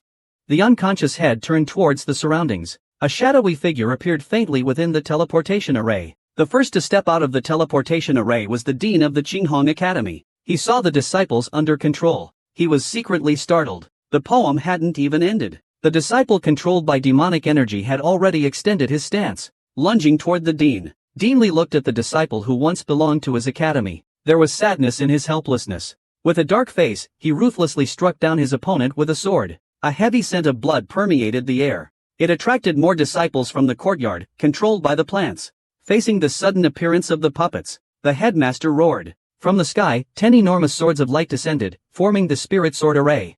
Their dazzling light was accompanied by powerful surges of spiritual energy. Just kill these controlled puppet disciples, leaving nothing but ashes. After the spell, the dean called Zhang, the instructor, asking him to take Mr. Mu to rescue the disciples trapped in the ruins. But Instructor Jiang just wanted to kick Bai Luochun out of the ruins. At these words, Bai Luochun wasn't happy. What does he mean by let him go back first? You're just a nobody, a complete waste, sneered Professor Jiang, his face full of anger. Facing a demon emperor, you're simply going to die. The dean seemed thoughtful. Later, he tried to persuade Bai Luochun not to act impulsively. Professor, you couldn't bear to hear them slander her beloved Bai Shixiang. So, she stepped forward to explain that her disciple was in trouble. How can a master not save their disciple? Since the dean has already said, the dean couldn't say much more. He just nodded in agreement. He sent Mr. Mu out. Bai Luochun quickly bowed and thanked him. The teaching seat remained beside him, nagging endlessly. He said that if Bai Luocheng died in the ruins, he wouldn't bother collecting his body. Meanwhile, inside the cave, the hunched body was wriggling constantly. The body was disintegrating and sliding away. The surrounding flesh was also gathering and merging. The already massive body became even more robust and tall. It turned out that the one just pierced was merely Mim's avatar. The real body stood in front of Suliyu. It spoke to Suliyu, using a voice only they could hear, telling her to leave quickly. Speaking, it reached out its hand and swatted Suliyu away behind it. He shouted one last time, "Don't defile the demon emperor here." Taking the opportunity, Little Dream, who had been hiding in the shadows, wrapped itself around Su Liyue's, and flew away at lightning speed. But the demon emperor could see through Little Dream's little trick. He said calmly, "Don't worry, none of you will get away." Miming saw that her plan had been exposed, and had no choice but to release her strongest attack. Preparing to fight the Demon Emperor to the death, Miming never expected that the Demon Emperor had such a peculiar taste. He actually enjoyed eavesdropping on girls' secrets. So when the Demon Emperor's attack was just within reach, she suddenly remembered what Bai Lakan had told her. If you encounter danger, you can use your essence blood to break the suppression of your strength. Bai Luochen told me not to use it recklessly. But how could Miming, with her rebellious nature, listen? She raised the ice crystal in her hand, and forcefully thrust it towards herself. The powerful electric current directly impacted the restriction left by Bai Luochen. The electric current converged and pierced through Miming's body. The secret dream forcefully broke the prohibition. This caught the attention of Bai Luochen's clone. He instantly flew to the waist. He unleashed a powerful punch. The waist was instantly pulverized into countless pieces of limp flesh. It wriggled around on the ground. But shortly after, the Demon Emperor's passive skill activated. The scattered flesh focused and gathered.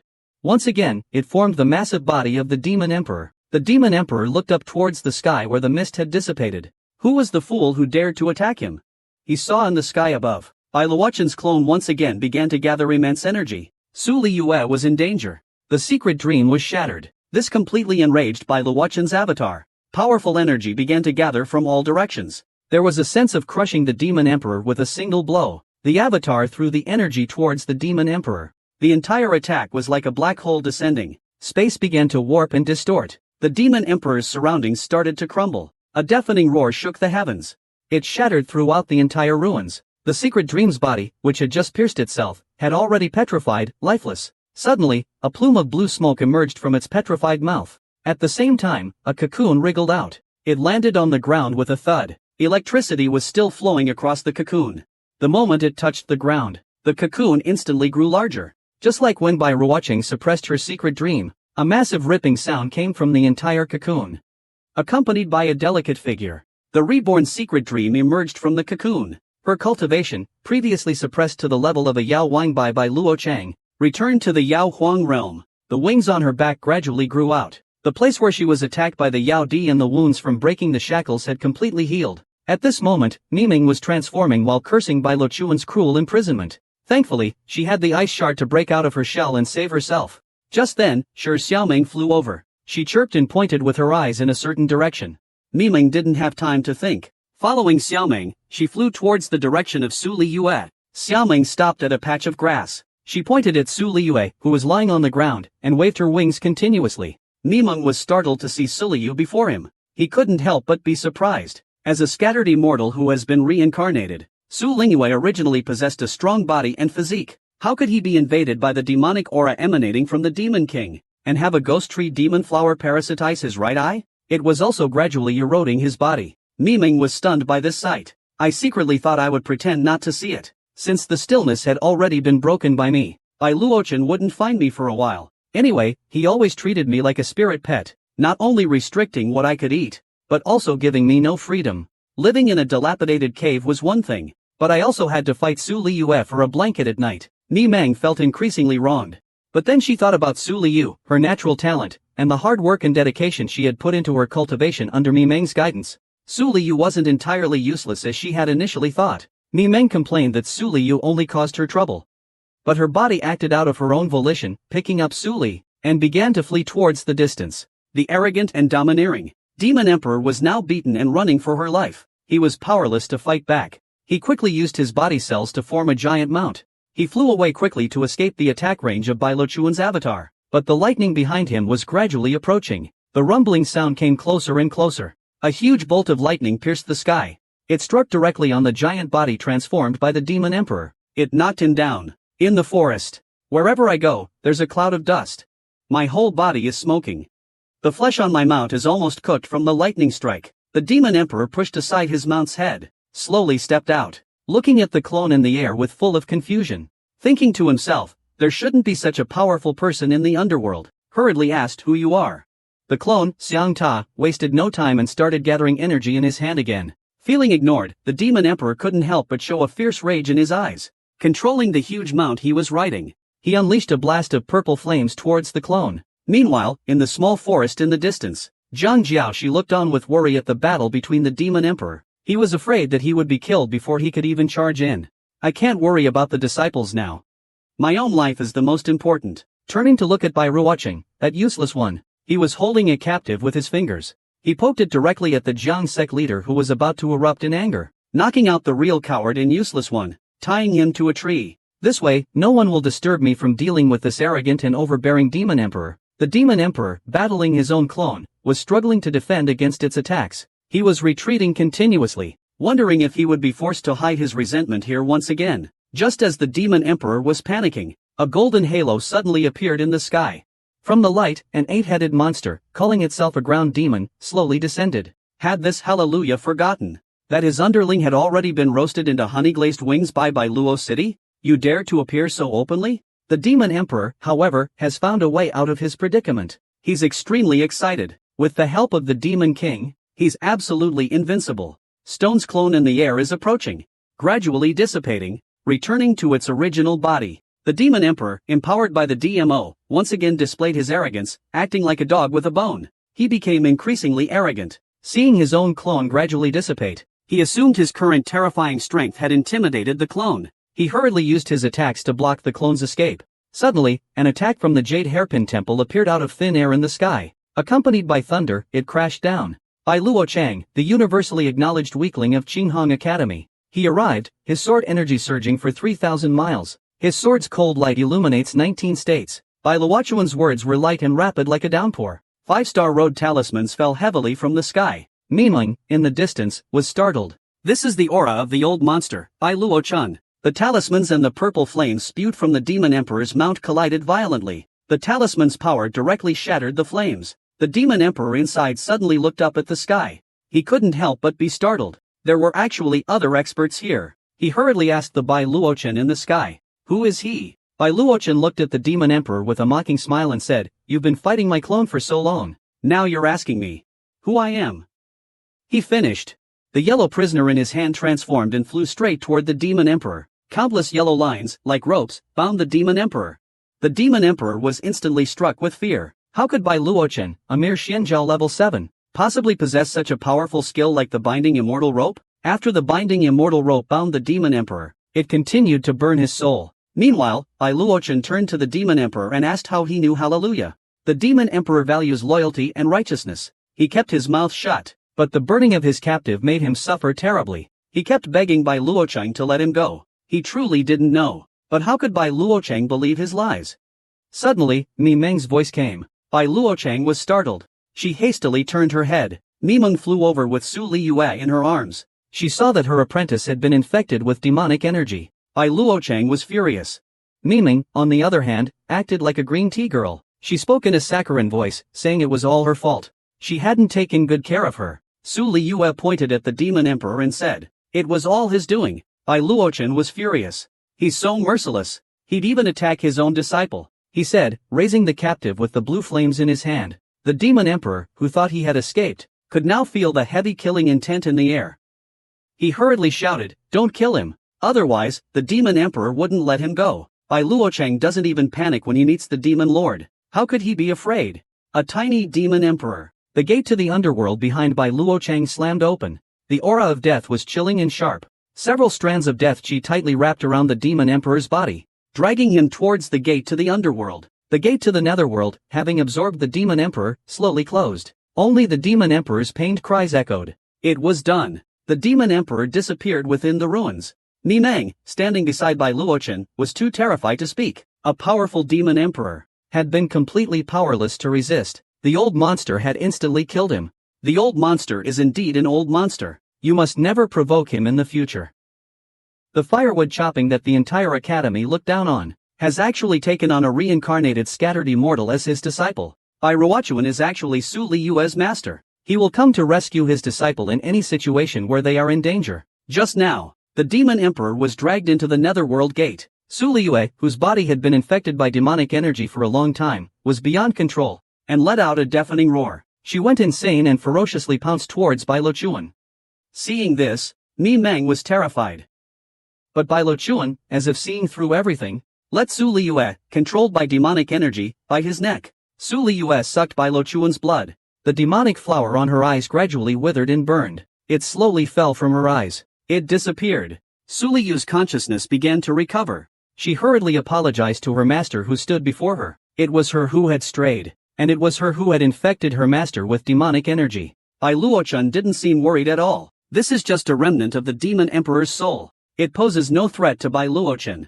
The wound on his body quickly healed with the use of healing magic. It quickly healed. Suddenly, the system's voice came from beside Bai Luochun. There is a virus invading your body. It directly triggered the antivirus mode. Meanwhile, within Bai Luochun's body, the demonic emperor's remnant soul is converging. He thought, is there really someone foolish enough to sacrifice themselves to save their disciple? Because as long as a trace of purple demonic energy remains, the demonic emperor can take over someone's body. He could return. As the demonic emperor's remnant soul began to spread, it started to take over Bai Luochun's divine stone. Suddenly, a deafening alarm blared in the younger brother's ears. The little brother stared blankly at his surroundings. The system detected an unknown intrusion. It immediately proceeded with the annihilation. The little brother never imagined that Bai Luochun was so powerful that her body came equipped with a system, and it even had an antivirus function. The scene shifted, returning to Su Liyue on Qinghuan Peak. Looking at the blurry scene in front of him, he lamented that he was still too weak. His current self was a complete burden to his master and Miming. He had to hurry and break through to his previous realm. He secretly swore, even if it meant using any means necessary, he had to become stronger. Miming, who had just finished bathing, saw Su Liyue still covering his injured eyes. I thought he wasn't over it yet. Unexpectedly, Su Liyue started joking, calling herself a one-eyed dragon. Miming was so angry that she slapped Su Liyue. Jokes are jokes. Miming still apologized sincerely to Su Liyue for her mistake in the ruins, and promised she wouldn't let her get hurt again, ever again. Even the heaviest injury is not as satisfying as a relaxing soak in a hot spring. After dealing with the demon emperor, the capture team has returned to their normal lives. Bai Luochun is diligently completing his daily wood chopping task. Miming is obediently picking up the wood that falls to the ground. Meanwhile, Su Liyue is diligently practicing her capture skills, continuously improving her abilities, but she keeps sneezing. Bai Luochun, who was splitting wood, asked his beloved disciple with concern if his injury hadn't healed yet, causing him to catch a cold. Su Liyue didn't want to cause his master unnecessary trouble, quickly changing his expression to say it was nothing serious. He'd be fine in a few days. Only Miming was startled. In a green tea-like, breathy voice, she explained that it was all because she was weak, and this was her only choice. She had no choice but to fling her away to save Miss Su. Bai Luochun thought for a moment after hearing that. He then summoned a captured phantom sound bird to inform Yu Jiao, the teacher of the free-spirited sect. He was going to take Su Liyue to their hot spring to relax and have fun. The next day arrived in a blink of an eye. Su Liyue arrived at the best hot spring in the entire academy. Yunqi and Yunruo followed behind, wrapped in towels and playing around. While Miming was having impure thoughts about Su Liyue's chest, the two of them argued about how to divide the spoils after defeating the demon emperor. They bickered endlessly, seeing how Miming was getting out of hand. Su Liyue quickly threw Miming into the laundry basket. Miming was furious. Wrapped in her clothes, she angrily shouted at Su Liyue, "If you don't give me, I'm going to be furious." Su Liyue couldn't be bothered with Miming's incessant complaints. She reached out and pushed aside the curtain leading to the hot spring, then stepped inside. The sound of splashing water followed her. Suryu had already placed her legs in the warm spring. A sense of relaxation and comfort filled her entire body. Every pore on her body felt like it was floating in heaven. Yunruo asked Suryu with a smile how she was feeling. Suryu praised the effectiveness of the hot spring. She felt the coldness in her body completely disappear. Yunqi proudly boasted that this hot spring was unique in the Yunhuan continent. But before she could finish, an untimely voice came. The vice principal of the freestyle, wrapped in a bath towel, looked at Su Liyue with disdain as she slowly walked in. "There's nothing that a hot spring bath can't solve. If there is, then take another soak." At this time, Su Liyue was already preparing to get out of the hot spring. Yunruo slowly approached him.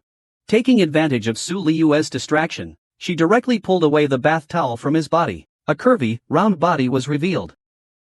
Her dazzling big bust was especially prominent. "I guess everyone doesn't like to watch, so I just skipped over the scenes that everyone doesn't like." Yunruo watched as her plan was successful, but she feared Su Liyue's revenge. She quickly hid far away. While they were playing and making a racket, Su Liyue suddenly noticed a few strange-looking creatures by the edge of the hot spring pool, making odd movements towards the water, and one of them was even drinking directly from it. Yunqi and Yunruo looked at Su Liyue, who was completely dumbfounded. He hurriedly explained, "These little demons are called starlings. They are specifically responsible for cleaning impurities from the hot spring water. and also provide therapeutic benefits to the spring water. Su Liyue, with a look of disbelief, watched the two little demons, who seemed to have lost their wits, fighting each other, and bickering. Then, an untimely voice came, mocking Su Liyue with an extremely contemptuous tone. She said he was just like Bai Lokun, an unsophisticated bumpkin. Su Liyue's expression turned serious. She said she could do it, but she absolutely wouldn't tolerate insults to her master. The woman continued to speak with cutting remarks, occasionally looking at Su Liyue with disdain. Then she dipped her smooth legs into the hot spring. He beckoned to the little demons on the shore with his finger. These little demons were like they had taken some kind of stimulant. They rushed towards Vice Headmaster Ce like they were possessed. Su Liyue watched as Headmaster Lu enjoyed himself. She couldn't help but feel disgusted. Yunxi and Yunruo couldn't stand to see Headmaster Lu bullying Su Liyue like this. They quickly urged Su Liyue not to bother with him. He's just taking it out on you because he can't compare to you, Headmaster Yu. Lu, the instructor, chuckled upon hearing this. He laughed lightly. He said that he was not as shameless as you, the instructor. He pulled Bai Luochen into his own. Upon hearing these words, Suryu was shocked.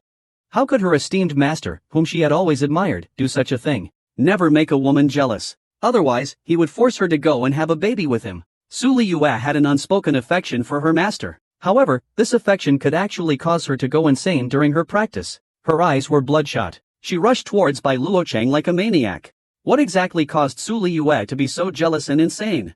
It turned out that the unrestrained vice instructor, who was shamelessly flirting while enjoying the hot spring, was constantly insulting Su Liyue, implying that her master was having a romantic relationship with the moon instructor. Her master and the moon instructor were doing something intimate in their quarters.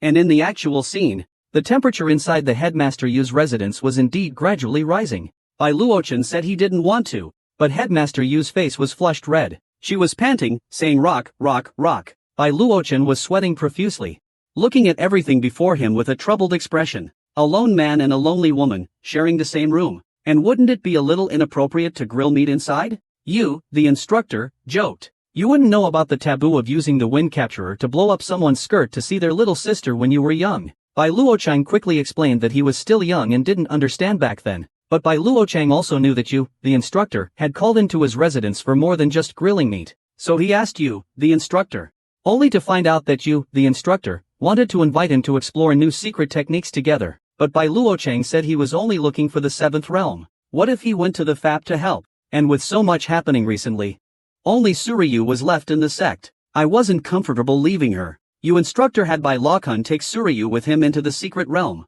This would help her improve her cultivation. Bai Lokun thought about it and agreed, realizing that the secret realm was more effective for Suryu's cultivation. So, he agreed to the instructor's request to explore the secret realm. Yu Jiao she was filled with joy. She leaned in close to Bai Luochen's ear, and gave him a light kiss on the cheek.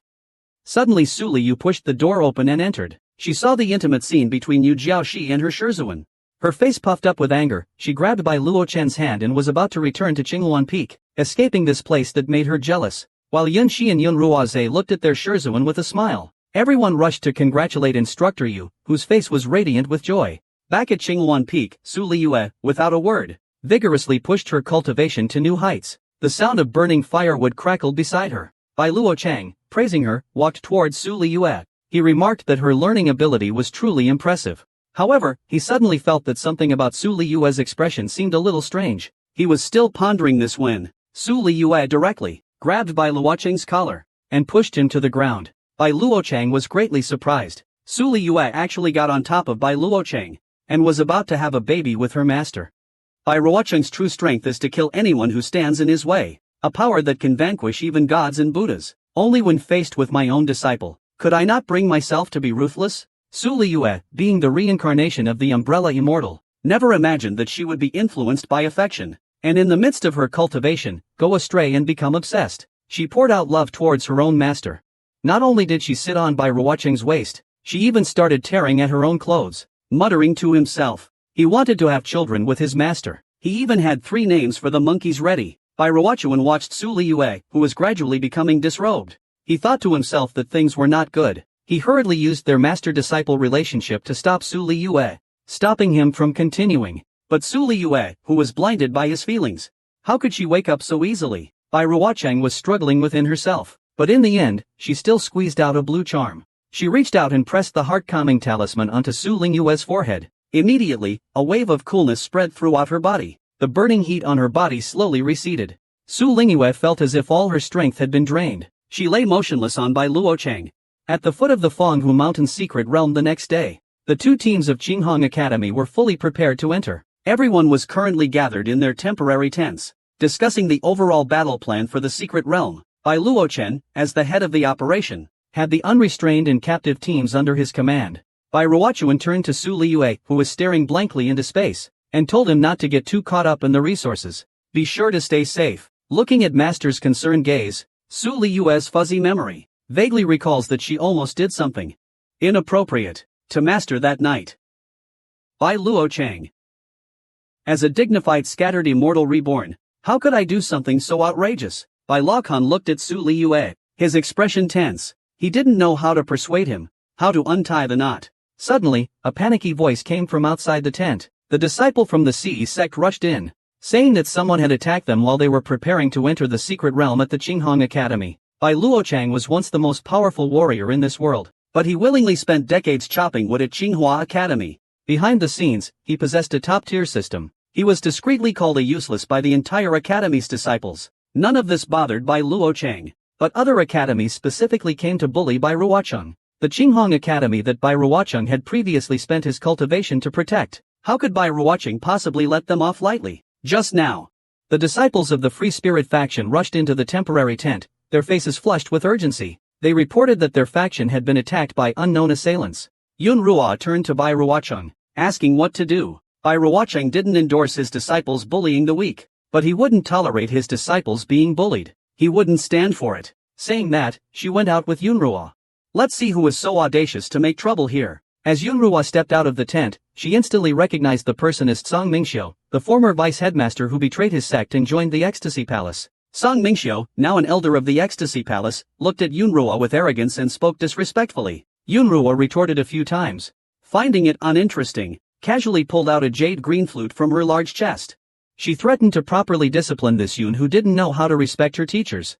He said, and the jade flute in his hand whistled through the air. It shot towards Yun Ruo at lightning speed. Yun Ruo quickly deployed his defensive technique to withstand the fierce blow. Seeing that Yun Ruo was about to be overwhelmed, Song Mingxiu sneered. He said, "You can be spared if you kneel down and apologize." Bai Ruocheng stood by, watching the scene unfold. At the moment the jade flute broke through Yun Ruo's defense, Bai Ruocheng moved her lips, softly reciting a chant. The jade flute, which had been filled with murderous intent just moments ago, immediately broke free from Kang Mingxiu's control, flying towards the sky.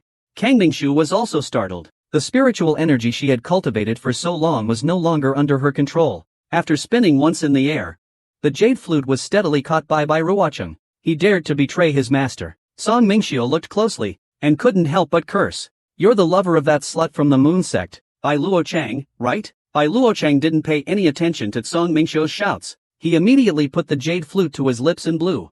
The jade flute in Bai Luocheng's hand emitted an energy fluctuation unlike any he had ever experienced before. It directly knocked Song Mingxiu, who was rushing forward to grab the jade flute, away. More skills are never a burden, especially for someone like Bai Ruocheng who has a cheat system. At the same time Chen Yin heard the relationship between his master and the moon instructor. Su Liyue couldn't help but marvel that her master was truly omnipotent. The disciples of the reckless sect at the side were thinking the same as Su Liyue. How could the academy's acknowledged weakling be so strong right now? But Song Mingxiu, who had lost control of his enemy-repelling abilities, didn't think so. He unleashed his skills wildly, wanting to regain control of his enemy-repelling abilities, but the attack he thought was so powerful, when it touched Bai Ruocheng, who had become one with his enemy, was directly reflected back onto Song Mingxiu. Immediately, he flew backward like a kite with a broken string. How could the male disciples of the Gile Palace miss such a golden opportunity?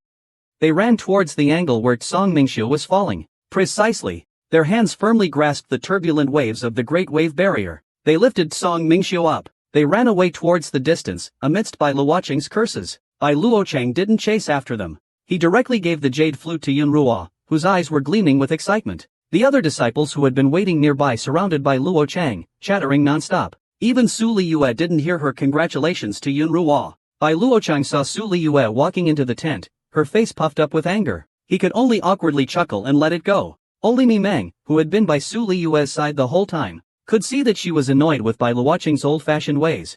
Suddenly, a rumbling sound echoed across the 10 directions lake and mountain. The secret realm had opened. The entire temporary lodging of the Qinghong Academy became busy. Bai Luochang watched each disciple entering the secret realm from the teleportation portal. He told them to be careful.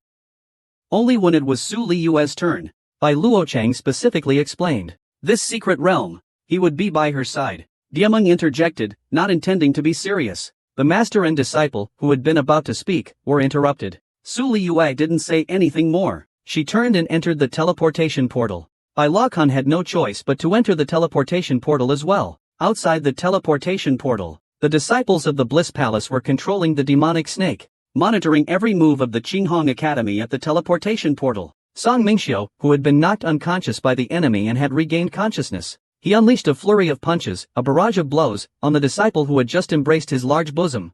Then, he led his men, ready to enter the secret realm. They were going to complete the task assigned to them by the Palace of Bliss. His men cheered with excitement, chanting the slogan of the Palace of Bliss. They began their journey towards the secret realm of Fanghu Mountain. Yun Ruo could never have imagined that she would encounter the perverted elder of the Palace of Bliss upon entering the secret realm, and she was now ensnared by his disgusting skills. Just then, Bai Ruocheng had just entered the secret realm system when a voice popped up.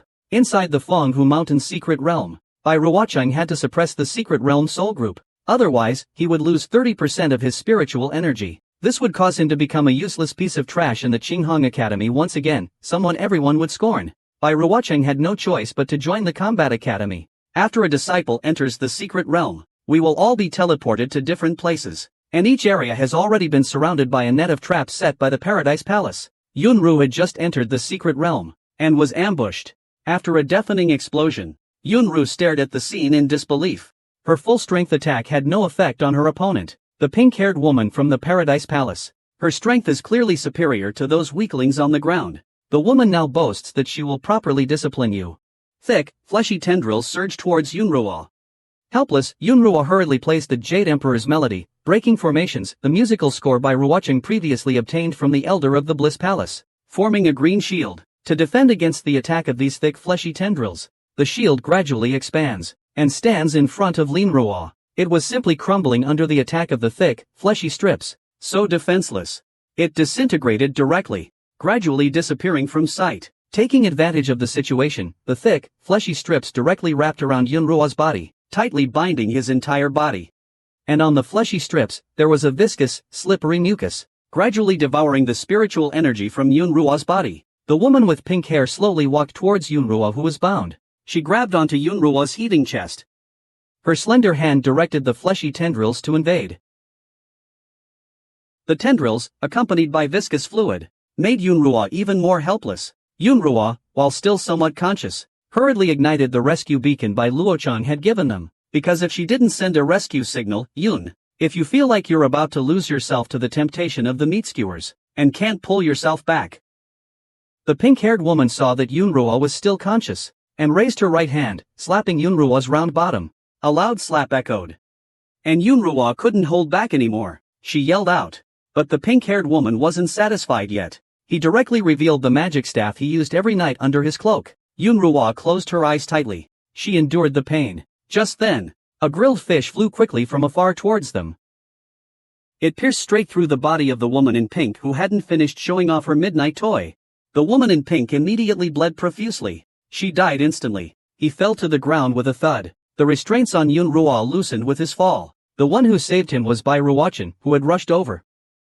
Just as Yunruo's spiritual energy and moisture were about to completely drain away, Bai Ruocheng arrived in time. He rescued Yunruo, who was about to lose himself. Bai Ruocheng, who had been happily preparing his secret grilled fish, received the energy fluctuations emanating from the rescue amulet. He rushed over to help Yunruo, who was weakened by the teasing. He was breathing heavily. Bai Luocheng asked with concern about his condition and offered to return Yunruo's dropped bag.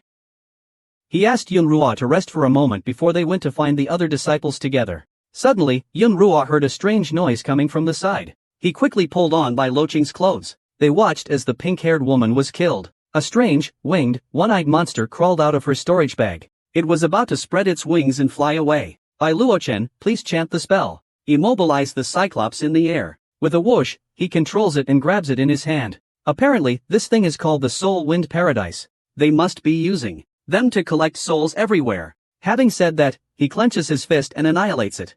The other disciples must also be caught in the pursuit. I wonder how my beloved disciple is doing now. Has she encountered the same danger? It seems I need to hurry. After saying this, he took Yunruwa and headed towards the depths of the forest. Meanwhile, at Suryu's location, a series of thunderbolts were gathering in the sky. They looked like several electric pythons intertwined and circling. Suddenly, several thunderbolts roared together. Accompanied by a powerful roar, it struck Su Liyue on the ground.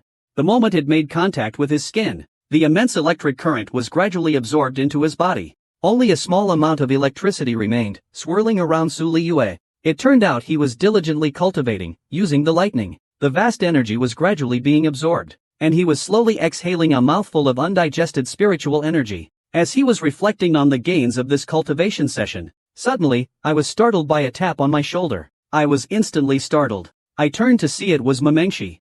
He was fuming. He was venting his anger about being startled. As they were bickering, the Wuji Palace elder, who had been disciplined by Luocheng outside the secret realm, walked out of the forest with his disciples.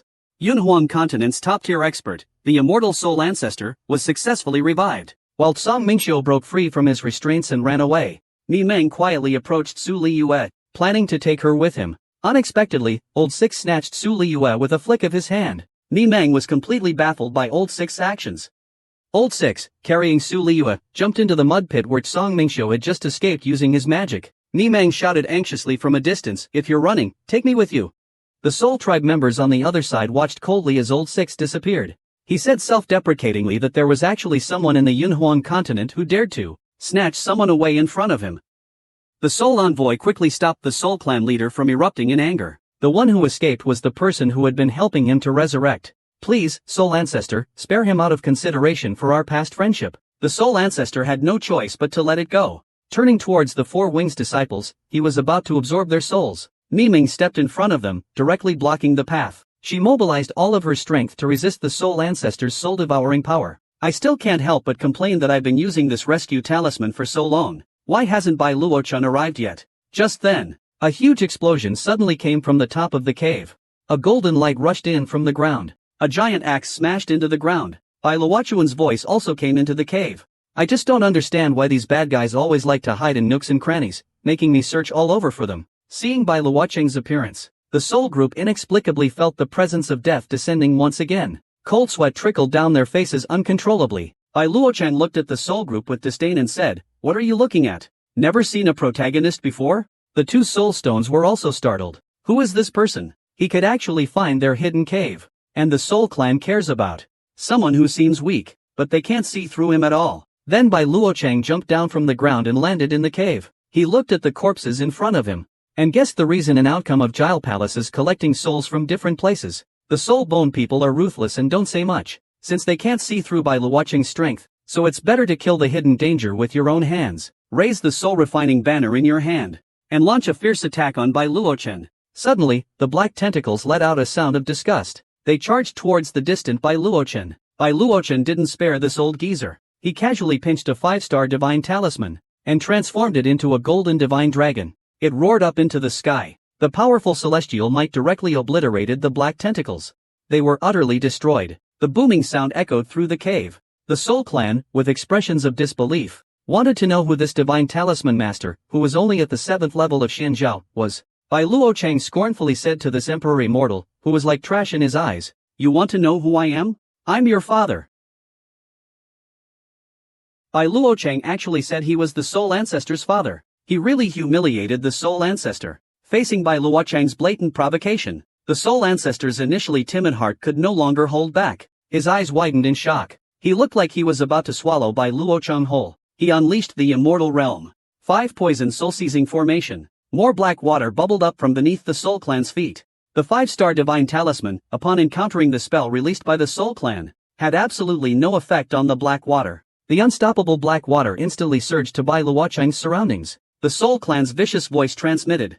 Within his domain, let's see how Bai Luocheng fights him. A burst of golden light suddenly appeared around Bai Luocheng. As the black water engulfed his whole body, he successfully formed a defense. With a glug sound, it swallowed Bai Luocheng whole. Bai Luocheng was slightly surprised in his heart. This soul swamp could actually melt away his protective shield. In the boiling swamp, the shield is gradually dissolving. Seize the opportunity. The soul race wants to take this chance to sneak attack Bai Lokun. How could Bai Lokun possibly give them this chance to sneak attack? He holds up his fingers. He mutters a spell under his breath. Divine Talisman, Xuanwu. An even more powerful capture talisman appears in front of Bai Lokun. But the captives hadn't gathered together successfully. A jet of black water scattered the captives immediately. Taking advantage of Bai Luoqing's distraction, another jet of black water darted towards Bai Luoqing's eyes at an incredible speed. But the Soul Clan underestimated the defensive system on Bai Luoqing's body. The originally incredibly hard black water was mercilessly cut open when it collided with Bai Luoqing.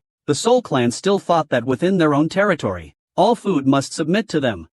He looked at Bai Luoqing with unusual arrogance. How many more of his attacks could this invincible God Axe Master withstand? The whip, formed by the black water, relentlessly lashed at Bai Luoqing. Bai Luoqing's face was cold and stern. He found this nagging soul group extremely annoying. So he opened the system back-end. He wanted to understand what a domain was. Then he would find its weakness and destroy it. The system's prompt rang out. After deciphering the key points of the field, Bai Luoqing gradually shed her protective measures, and began to laugh lightly at the soul group. The soul group saw this, and thought that Bai Luoqing had been scared to madness by their strength. They saw that Bai Luoqing was all business, and said little, no longer using the capture rat. He simply and directly lifted the axe and swung it towards the soul ancestor. A golden light flashed. The soul ancestor was instantly sent flying backwards for several meters. His body, shattered by the axe, gathered together. He had been severely injured by Bai Luoqing within his own realm, something he prided himself on. His entire body was covered in wounds that could not heal. He spat out blood. He stared at the axe in Bai Luoqing's hand with disbelief. What exactly is he holding in his hand? Is this really just a woodcutter's axe? The axe in Bai Luoqing's hand has been used for chopping firewood on Qinghuan Peak for 10 years. Now, he uses it to strike the Soul Clan. The Soul Clan even doubts whether Bai Luoqing is lying to them. Just now, the Soul Clan was still arrogant and domineering, but now they have lowered their proud stance. Their eyes, filled with disbelief, betray their fear.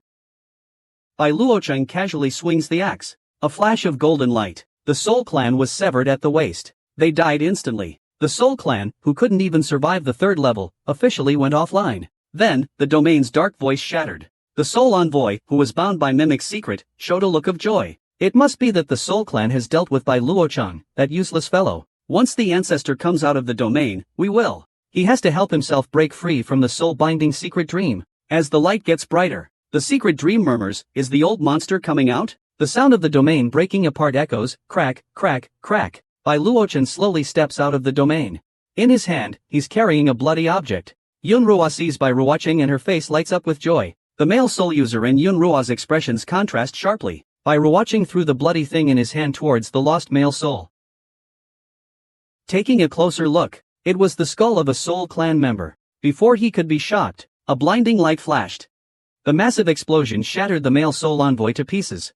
Blood splattered on the face of the female soul stone, who was now panic-stricken. Her arrogant and domineering demeanor instantly vanished. Kneeling beside Bai Luoqing's leg, she begged for mercy. Bai Luoqing, however, was not one to show mercy. She pushed her aside. She ordered CE to take her back to the academy for interrogation. Turning her head, she noticed Mimeng trying to slip away. She asked where Su Lingyue had gone. Mimeng was caught by the ear by Bai Luoqing and hurriedly explained. She claimed she knew nothing. Just when Mimi thought she was about to be beaten up by Bai Luoqing, a soft voice came from beside her. It was Tang Daodu, the blind girl from the free-spirited sect. She had used her keen intuition to discover that her fellow disciple, Su, had been taken to the Palace of Bliss by the Demon Lord. Bai Luoqing mumbled the name of the Palace of Bliss to himself. He's really not afraid to die. He's so brazen. Meanwhile, within the underworld Palace of Bliss, Su Liyu was woken up by a strange sound. She slowly opened her eyes. Thick iron chains bound to the prisoner's shackles emitted a mournful clang of metal. Su Liyu looked at the scene before her, and asked in confusion who this person was. Before her teeth, she saw a person bound by iron chains. With a pale face, she coughed up black phlegm. The woman, still with the sealing talisman on her forehead, looked towards the distant Su Liyue, her eyes cold and terrifying. She spoke, her voice grim. Long time no see, Kaiyu Xianzi. These simple words, long time no see, seemed to bring Su Liyue back to her past lives. We've returned to the Glass Palace, where the Umbrella Immortals lived thousands of years ago. An Umbrella Immortal with long blue-green hair asks the purple-haired, busty woman who was embroidering behind her. They've been wandering around this earthly immortal realm for thousands of years. The purple-haired girl's name is Man. She's also an Umbrella Immortal. She softly answers the blue-green-haired umbrella immortal's question. The blue-green-haired umbrella immortal slowly turns her head. Blood is dripping from her mouth. Dark energy swirls around him. This person is Su Liyue's past life as a celestial being, Kaiyu Xianzi. She now claims to understand why they haven't ascended for nearly 1,000 years. It was because their previous cultivation methods were flawed. Meanwhile, Man stares at Kaiyu, who seems to be going mad with power. She is shocked. As Kaiyu speaks, she plunges a knife into her own dantian. The 3 true soul spirits flew into his own hands.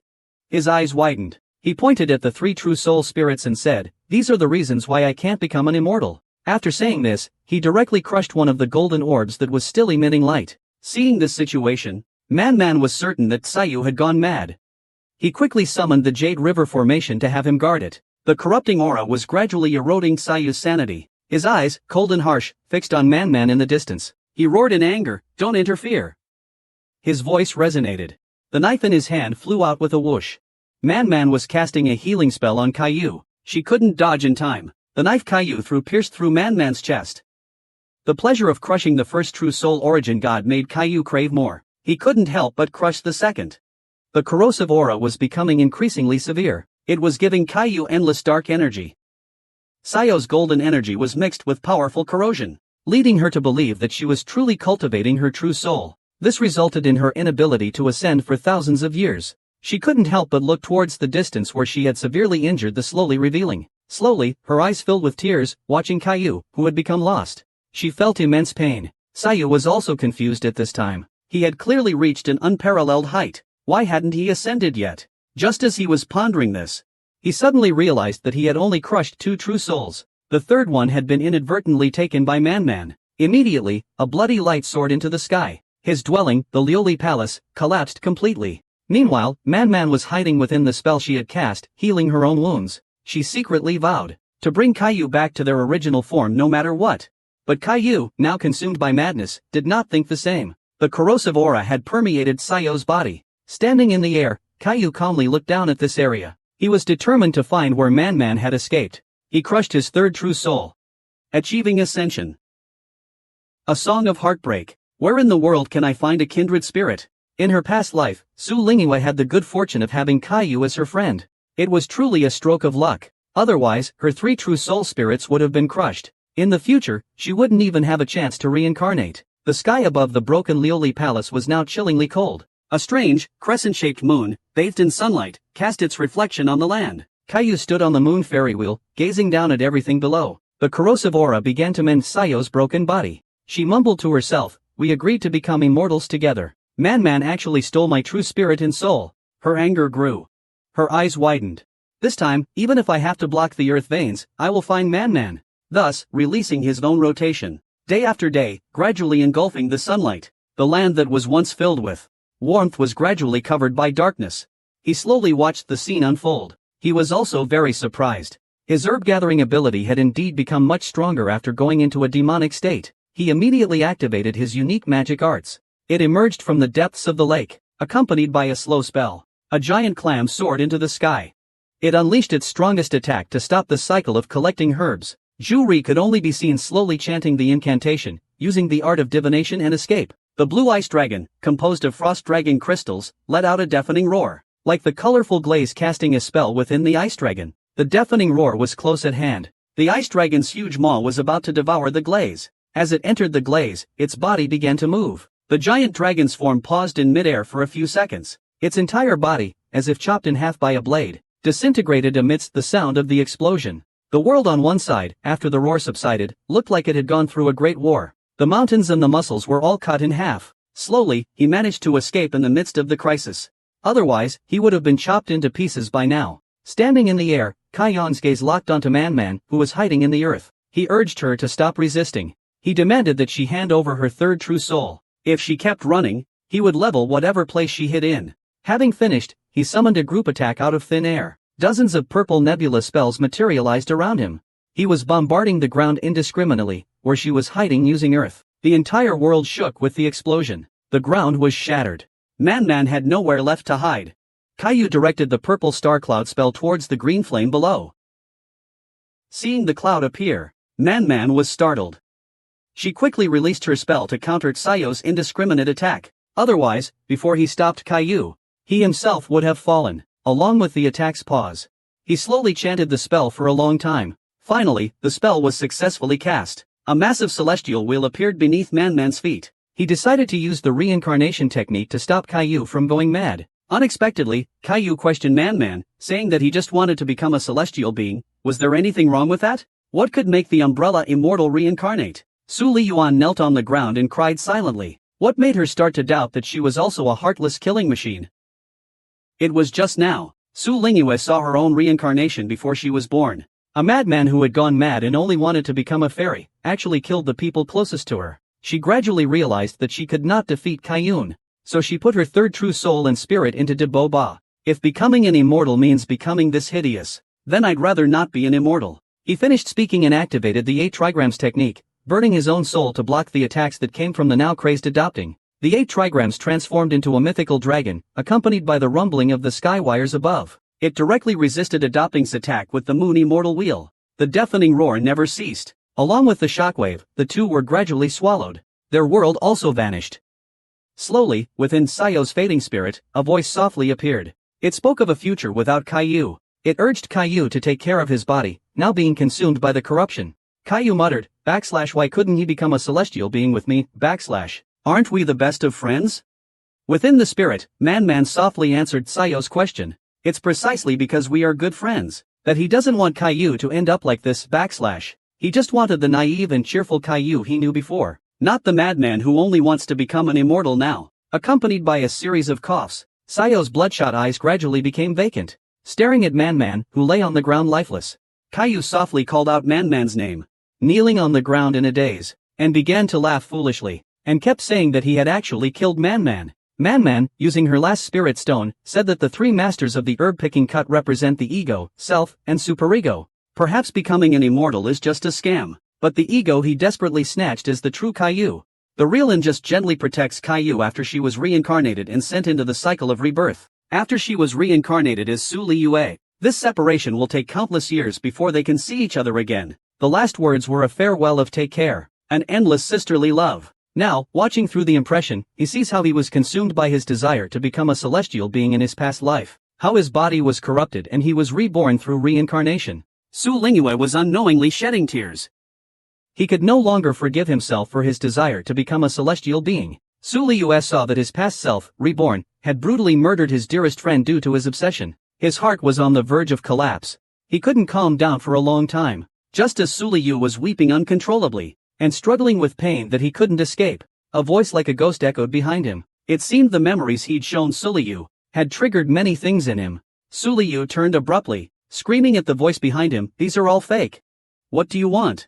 But upon seeing the appearance of the person behind her, Su Liyue's attempt to suppress the scream that wasn't hers came to an abrupt halt. The person was none other than Man, captured and bound by chains. She had become a mindless being. Old Six stood beside Man, his face filled with malice as he looked at Su Liyue. It was because of Su Liyue that Man had become this monstrous, soulless being. Just as the old friends wanted to reunite and reminisce, a rumbling sound came from inside the cave. It seemed that a fierce fight had broken out outside. Man instructed Xiao Lu to go out and see what was happening. What was going on? Outside the main hall of the Bliss Palace, explosions roared incessantly. The screams of the disciples of the Bliss Palace rose and fell.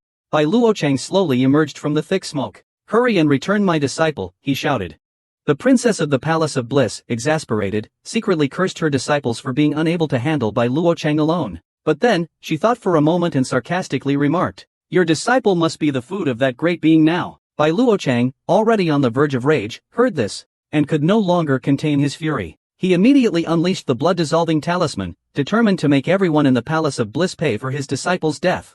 Facing the blood-red attack, the delinquent suddenly realized he had messed up big time. He hurriedly cast a defensive spell to guard against Bai Luochang's fierce attack. It happened in the blink of an eye. While the delinquent was busy fending off the blood-melting talisman, Bai Luochang reached out and grabbed him. Faced with this sudden, powerful enemy, the delinquent quickly released the token he kept in his cleavage to summon Old Six and save himself. Just as Bai Luochang was about to grab the delinquent, suddenly, a giant pillar fell from the sky. It directly blocked Bai Luochang's path forward. Bai Luochang looked up at the little girl with loose clothing and cute ears who suddenly descended from the heavens.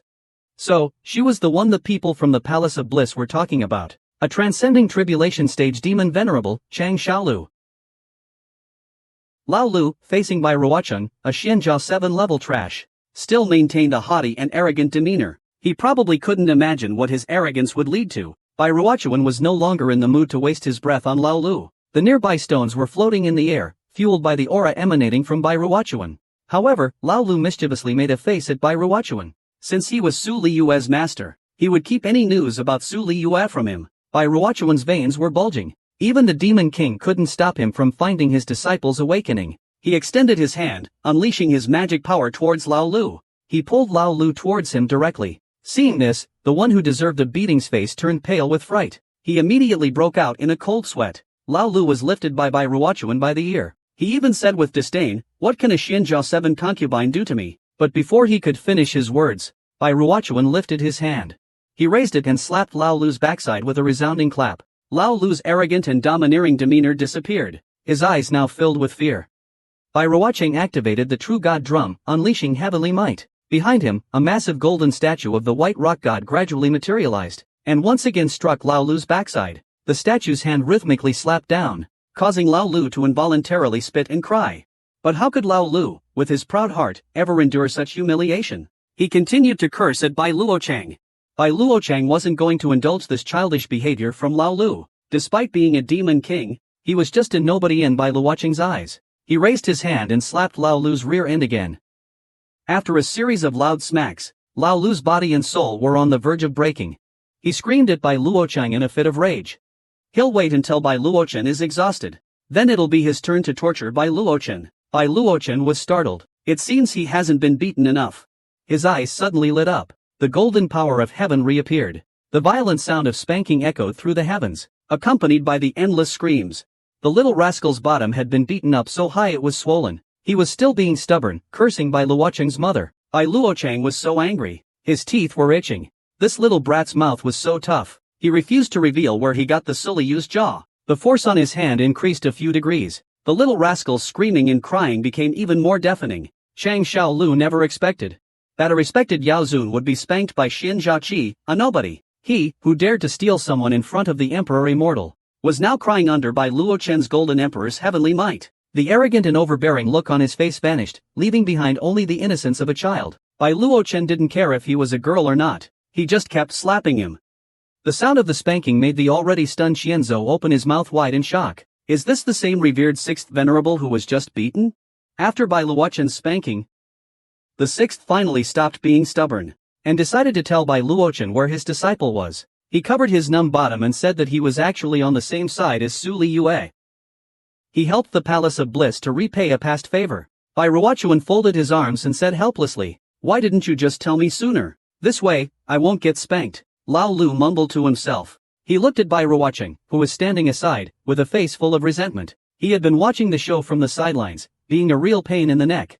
Now, he was completely shocked by what he saw. His mind was in turmoil, a mix of emotions. He suppressed his inner terror at Bai Ruocheng's power, the ability to beat up a demon king, and stared at him in shock. His worried expression suddenly did a 360-degree turn. She actually started laughing wickedly. As she spoke, she launched an attack made up of the resentment of the old 6th Lord towards Bai Luocheng and the others, who were still arguing. Bai Luocheng, who was completely unprepared, was startled. The seemingly unremarkable princess of the Bliss Palace was actually attacking at this time. A giant magical formation suddenly appeared on the ground. A massive array of blood and flesh, the blood-flesh stairway formation, appeared, accompanied by a rumbling sound. 2 giant hands emerged from the formation on the ground. Bai Luocheng looked at the 6th brother beside him with some confusion. He realized that he had hurt the 6th brother so deeply. He saw a huge blood-red hand grabbing the 6th brother. Another hand clenched Bai Luocheng tightly. Qianzu controlled an ugly, blood-red giant. He looked at the 2 people he had captured with a smile. The pain of flesh, eternal bliss. The smile on his punch-worthy face, accompanying the appearance of the blood-flesh ascension array, gradually began to twist into a grotesque sneer. He had already transformed his previous cringing plea to Old 6 into the malicious visage of someone who would destroy what he couldn't get. Bunnies are so cute, how could anyone eat them? As someone seemingly a mere waste who only seeks a wife, Bai Ruocheng, whose true strength is that of a top-tier powerhouse, today, someone actually dared to try and swallow him whole. Just now, Bai Ruocheng demonstrated how to fight a demon lord in front of the witch literally means asking for a beating. The Who had been showing fear, seized the opportunity, and used Lao Lu's resentment to summon the blood and flesh street array, no longer being timid. He controlled the bloody giant infant and grabbed the two unsuspecting people. Lao Lu was being held tighter, and started to feel the pain. He didn't stop cursing, saying he wouldn't let the traitorous bastard go. The grotesque creature said to Old Six, "Don't be angry, Your Honor. Once we're one flesh, we'll be family." He then licked his lips with his marked tongue. Controlling the giant baby below him, he opened his maw and shoved Bai Luochen and Old Six into his mouth. Old Six, as the Demon King, evolved into human form. I've never experienced being eaten before. Seeing this situation, I couldn't help but mutter a curse. Just as I was about to be put in the giant baby's mouth, Bai Luochen offered no resistance. He said slowly, "A rabbit is so cute. How can you eat it, /?" He said it with a sinister smile. "But if you want to eat him too, it won't be so easy." He said that, and a golden light flashed around him instantly. A powerful aura soared into the sky. Bai Ruocheng's hand, which was caught by the giant baby, exploded. The giant baby's hands disappeared at the same time. After Lao Lu regained his freedom, he quickly summoned his weapons, ready for the next battle. But no matter how he summoned it, the weapon he had used for years remained unresponsive. It stayed planted in the ground, motionless. In this moment of crisis, it was beyond his control. Despair filled Lao Lu's heart. Looking at the sharp spikes beneath him, he sighed, wishing he wouldn't meet his end here. Lao Lu was praying that he would be alright. Ho Bailing was forcefully pulled by Bai Luocheng. He slowly landed on the ground that had been blasted into flesh by his own energy. Bai Luocheng had an energy shield forming around him. It protected him and Lao Lu. He completely ignored the blood infant's painful cries. Qianzu didn't get angry because the blood infant lost its arm. He was even more contemptuous of Bai Luocheng. It's not easy to destroy the flesh bodhi he summoned. But the blood-colored giant baby is not so easy to defeat. The flesh that was just blown apart began to focus and fuse at a visible speed. It didn't take long before it was fully restored. It returned to its top state as it was when it was first summoned.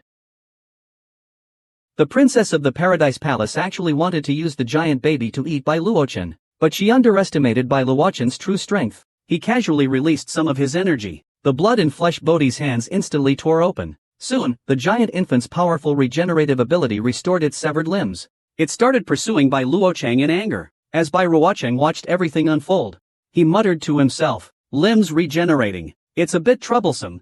But who is Bai Ruocheng? How could I possibly tolerate such a trashy thing being so arrogant in front of me?" She slowly raised her left hand. She unleashed a barrage of skills towards the giant baby charging at her. Faced with the dense attack, Bai Luocheng didn't believe the blood-red giant baby could dodge them. Muffled sounds constantly came from the giant baby's body. Some of the spells even pierced through his body. Countless pieces of flesh fell to the ground from the attacks. Lao Lu looked at the disgusting scraps of flesh with disdain, mumbling and complaining. Bai Luochen, however, looked coldly at the clumps of flesh still gradually gathering in the air. He hadn't expected that in such a dense attack, that annoying person would still be alive. She truly is the princess of the Palace of Eternal Bliss. Facing such serious injuries, she finds the most pleasure in her suffering. He burst into laughter. The pieces of flesh gradually coalesced, engulfing the former Xiaozhou, and merging into Alessandra with countless tentacles. Xiaozhou directed the tentacles towards Bai Luochen and Lao Lu, preparing to turn them both into flesh and blood. They would share the bliss. He then shot towards Bai Luochen. The protective shield was completely useless against the tentacles' attack. He watched as the tentacles gradually bound him. Lao Lu gritted his teeth in anxiety. He urged Bai Ruochuan to think of a solution quickly. Suddenly, Lao Lu was startled. His face froze. The tentacles had actually wrapped around the small bun on his chest. They even reached into his clothes. He launched a fierce attack on the private little storage. Not long after, Old Six became limp. His face flushed.